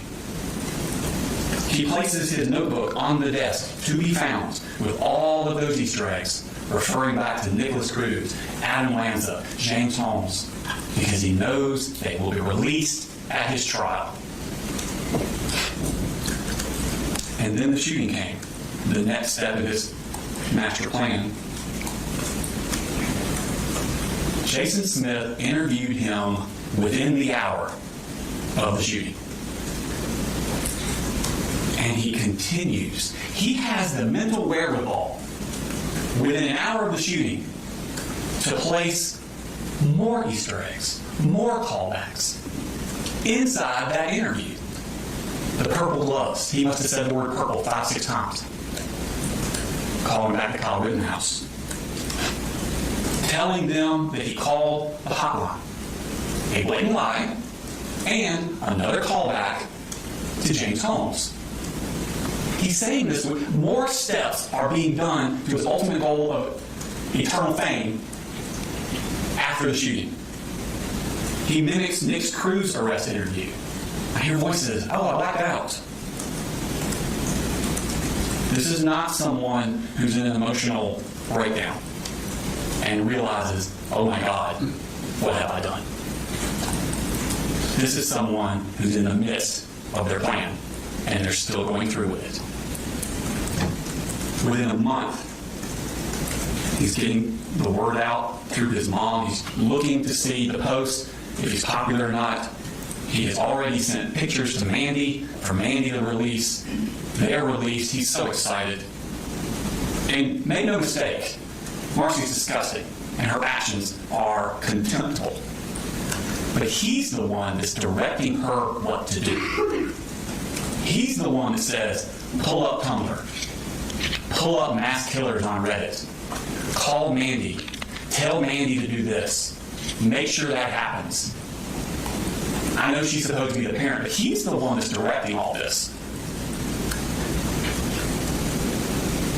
On the day of his court hearing in May of 2025, 9 months after the shooting, he came into this courtroom for a hearing where the weight of what he has done is supposed to fall upon him. And he's supposed to contemplate his rehabilitation, his sentencing, what is going to happen to me legally that day. But what does he do that night when he gets home? He's back on the internet, back in the TCC, concerned about what those people in the TCC think about his hair. And he's saying, get the word out. I'm going to grow my hair back out because they liked it longer. He had a bad childhood.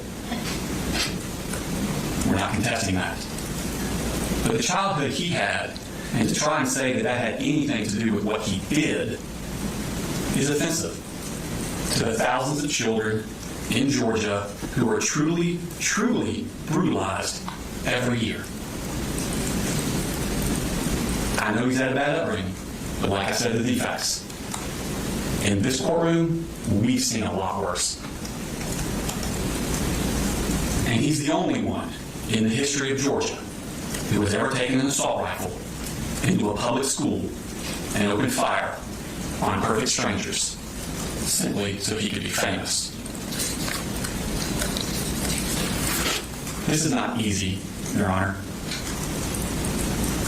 As the son of boys, father of boys, I understand clearly what Dr. Richard said. 14-year-olds have not fully formed into what they're going to become. I completely agree with that, and I understand that. But we've seen no evidence he has any ability to develop a conscience or any ability to ever fully value human life. It's like a shark in the swimming pool. I don't know why a shark's the way he is. Is he born that way?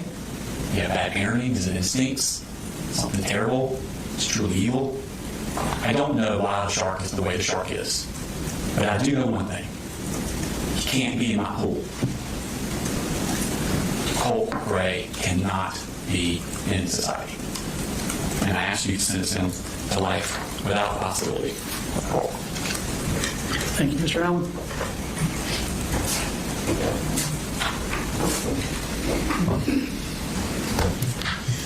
Thank you, Judge. There's a reason that our legal system treats children differently. And Mr. Smith has just talked about it as part of his closing. They are immature.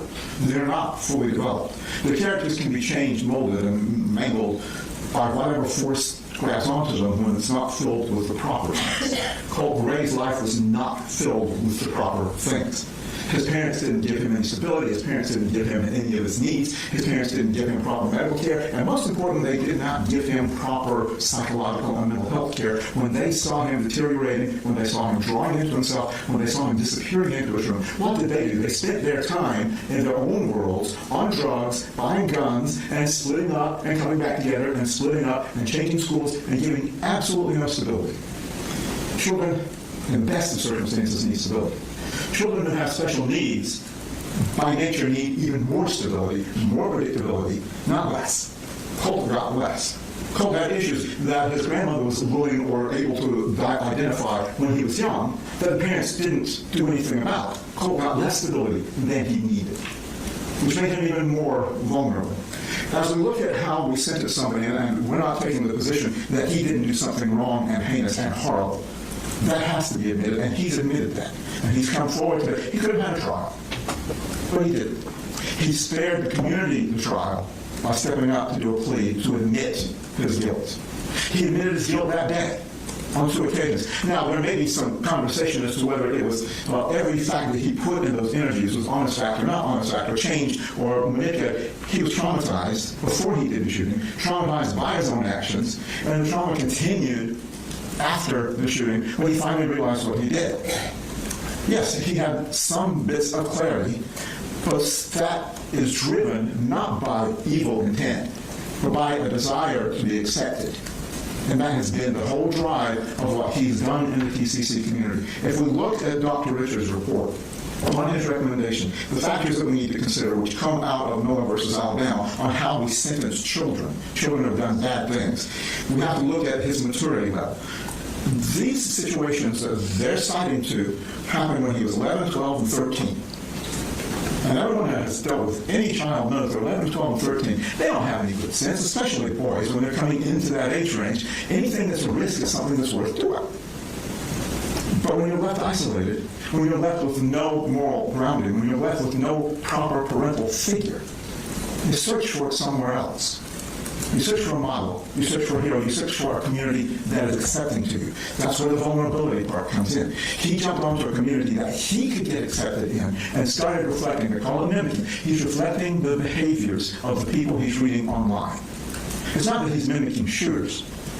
He's reflecting the behaviors of the community that seems to be willing to accept him, but his own parents won't. Or his own parents won't even give him the minimum that he needs to think of himself as being worthy. Yeah, he may not have been hearing the voices, but certainly he had and reflected ideations of wanting to end himself, but not. A level of self-hate that I can't begin to imagine. But that is the world that he was trying to cure by filling in with the world of the TCC and reflecting the same kinds of things that they were talking about. Well, I understand that the victims have lost a great deal in this. Colt has not really lost because he didn't have. He didn't have those supports in his family, and he didn't have the help that he needed. His parents were obviously totally abject failures. But when we're looking again at somebody who was 11, 12, and 13 when they were trying to fill a hole, we can't say that from this day forward they will never be right again, because the law gives us some room to have that discretion. The law tells us we have to consider these factors of immaturity, vulnerability, and the potential of redemption, sometimes referred to in the law as incorrigibility. He is not irretrievably broken. That's been demonstrated by what he has done in DJJ. That's been demonstrated by the conversations and the development we've heard from both Ms. Gross and from Ms. Bohemus as to how he has changed when he finally got what he needed, which nobody had given him until this event. The idea of Easter eggs, you would have to assume a level of maturity of a 12 to a 13-year-old to be able to plan that out and to think that through. And we also need to look at the dynamic of Marcy and Colt in those conversations. Because a few months before that, Marcy had threatened to kill him. And now he's having a conversation where his mother is actually engaging with him, not threatening him. We've heard about from Ms. Gross again, the defects cases where his mother had abused him, and his mother got drunk around him, or high, or whatever drug of choice she had at the time. And now, she's in a conversation with her where she's laughing with him. It's not him encouraging her to do something bad. It's trying to hang on to something that he didn't have without these horrible events. Judge, this is a hard decision because so many folks have been injured in ways that are indescribable. We've heard them, the families, testify to the impact on their lives. But that impact does not overweigh the court's responsibility to look at the factors in Miller and to understand that Colt was at an extremely vulnerable time in his life when he didn't get what he needed at a very young age. And that certainly doesn't mean that once we give him what he needs now, going forward, he can't be made a productive member of society. The minimum that we understand, Judge, is life with parole. He will be given a life sentence. With parole, it gives him an opportunity of hope. Hope is an important factor in somebody becoming a different person than when they start. And if we give him life without parole, then that takes away the hope and that takes away the ability for him to change. With the help of the psychotropic drugs, with the counseling sessions, with the routine, with new structure and hope, he can ultimately be a person who contributes to the society at some point. Life without parole, Judge, I personally think as a policy matter is too harsh for any teenager. But I understand the law doesn't look at it that way. The law gives the court a discretion. The law gives the state the chance to prove that he is not redeemable. I don't think they proved that. They proved that what he did was very bad. They proved that what he did had some planning to it. But to the degree that he is such a twisted individual that he cannot be improved, I don't buy that. I don't think they proved that. I think what we have shown is that he can improve with the right help. And we're asking this court, sentence him to the minimum, 1 count of life with parole. Thank you. Any last words? All right. It's almost 2:30. I obviously have a lot of thoughts that I need to put to paper and organize. Do y'all have that flash drive you referenced? Yes, sir.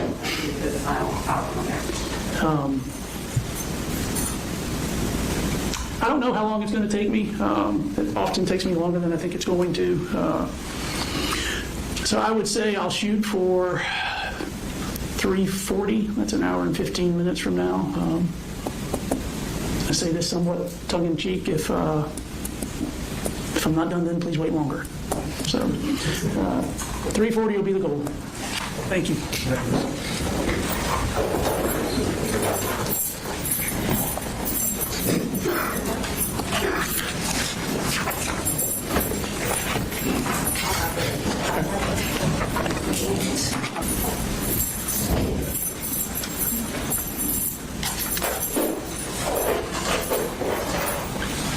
All right, we are all present.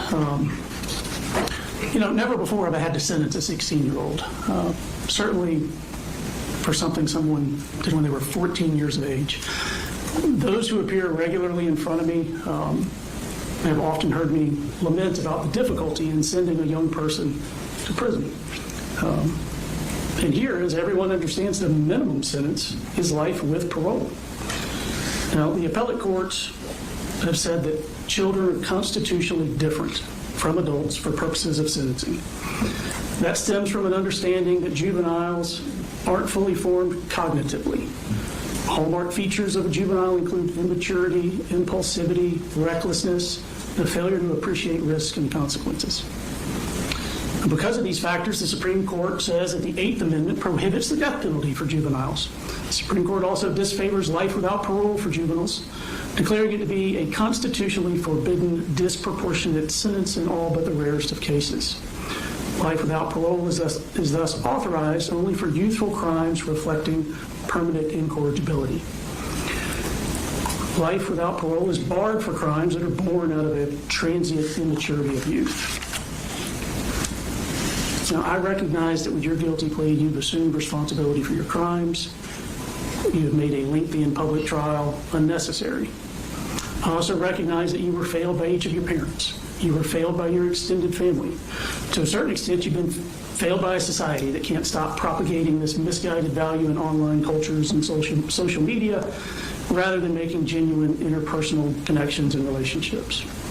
But that failure does not absolve you from who you chose to idolize, worship, and become. 4 lives were stolen, 2 of them really just beginning, and it wasn't done out of fear or anger. You weren't being bullied at Apalachee. It wasn't done out of hatred. You didn't even know anyone at that school. It was done for the infamy of it. Now, your childhood instability and neglect would explain or mitigate finding yourself in one of those problematic places that Dr. Richards testified about. But planning, fantasizing about, visualizing, and executing a school shooting don't put you in a problematic place. It puts you in an unredeemable moral wasteland. Your crimes do reflect permanent incorrigibility, and I will sentence you to life without parole for each of the malice murders that you committed. You understood the horror of what you were going to do. You studied the trials of those other shooters. You even critiqued the victim statements given in those cases, and yet you did this anyway. You wrote, "I want to make history. I want people to remember the pain I caused." And there you succeeded. The pain that you visited upon this community is unlikely to disappear in my lifetime. You do not seem to be tormented by what you did. You seem to relish following in the footsteps of the murderers you idolize. You aren't racked with guilt. You're proud of yourself. Less than a month after the tragedy, you weren't concerned with the horror you wrought, but rather with finding out which mass murderers they were comparing you to. A youth may fail to consider the harm his rash actions inflict before acting, but you did consider it. You studied that pain when you researched the trials of your profane idols. You contemplated that pain over and over. This wasn't transient immaturity, it was deliberate, contemplated evil. You were all too aware of the court outcome of those mass shootings because you studied and obsessed over them. You know that the Aurora Theater shooter received life without parole. Nicholas Cruz received life without parole. Ethan Crumley, a juvenile, received life without parole. Yet you were not dissuaded. Your plan was not hastily hatched. It was a slow boil simmering more than a year's time. You savored the thought of it, you visualized it, and you fantasized about it. You broke it down step by step in visualizing what you were going to do. The thought of mimicking these other mass murderers is what brought you joy. Now, for the rest of us, there is no joy here today. It's only a measure of closure. The slain will not return to life, the injured will not forget their wounds, and a 16-year-old boy will live and die in prison. You have certain post-plea appellate rights I need to inform you of. You have a right to file a notice for a discretionary appeal within 30 days of today's date. You can have a lawyer represent you for that, but you are not entitled to court-appointed counsel. You have a right to file a motion to withdraw this guilty plea because it's less than 30 days before the term of court ends. You have to file that within 30 days of today's date. That would be to correct a manifest injustice. You do have a right to a court-appointed attorney for that post-plea appellate right. If you need a court-appointed attorney, you need to promptly apply for one so that one can be appointed to meet that 30-day deadline. You also have a right to file a petition for habeas corpus to challenge any legal errors in the proceeding, any violations of your constitutional rights. That is a civil proceeding for which you do not have the right to court-appointed counsel. Each of the malice murders will be life without parole, concurrent to one another. The felony murders and the related aggravated assaults for those all merge as a matter of law. Each of the aggravated batteries will be 20 years to be served in confinement consecutive to the life without parole. The aggravated assaults and the cruelty to children that do not otherwise legally merge will be 20 years concurrent to the life without parole. Is there anything else I need to address? Remember, the 20 years on the aggravated battery consecutive are they concurrent with each other? Yes. All right.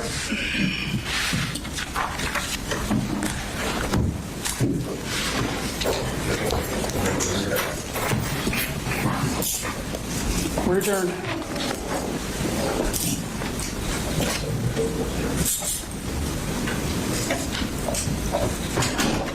With him off the bench, that hammer needs to go off.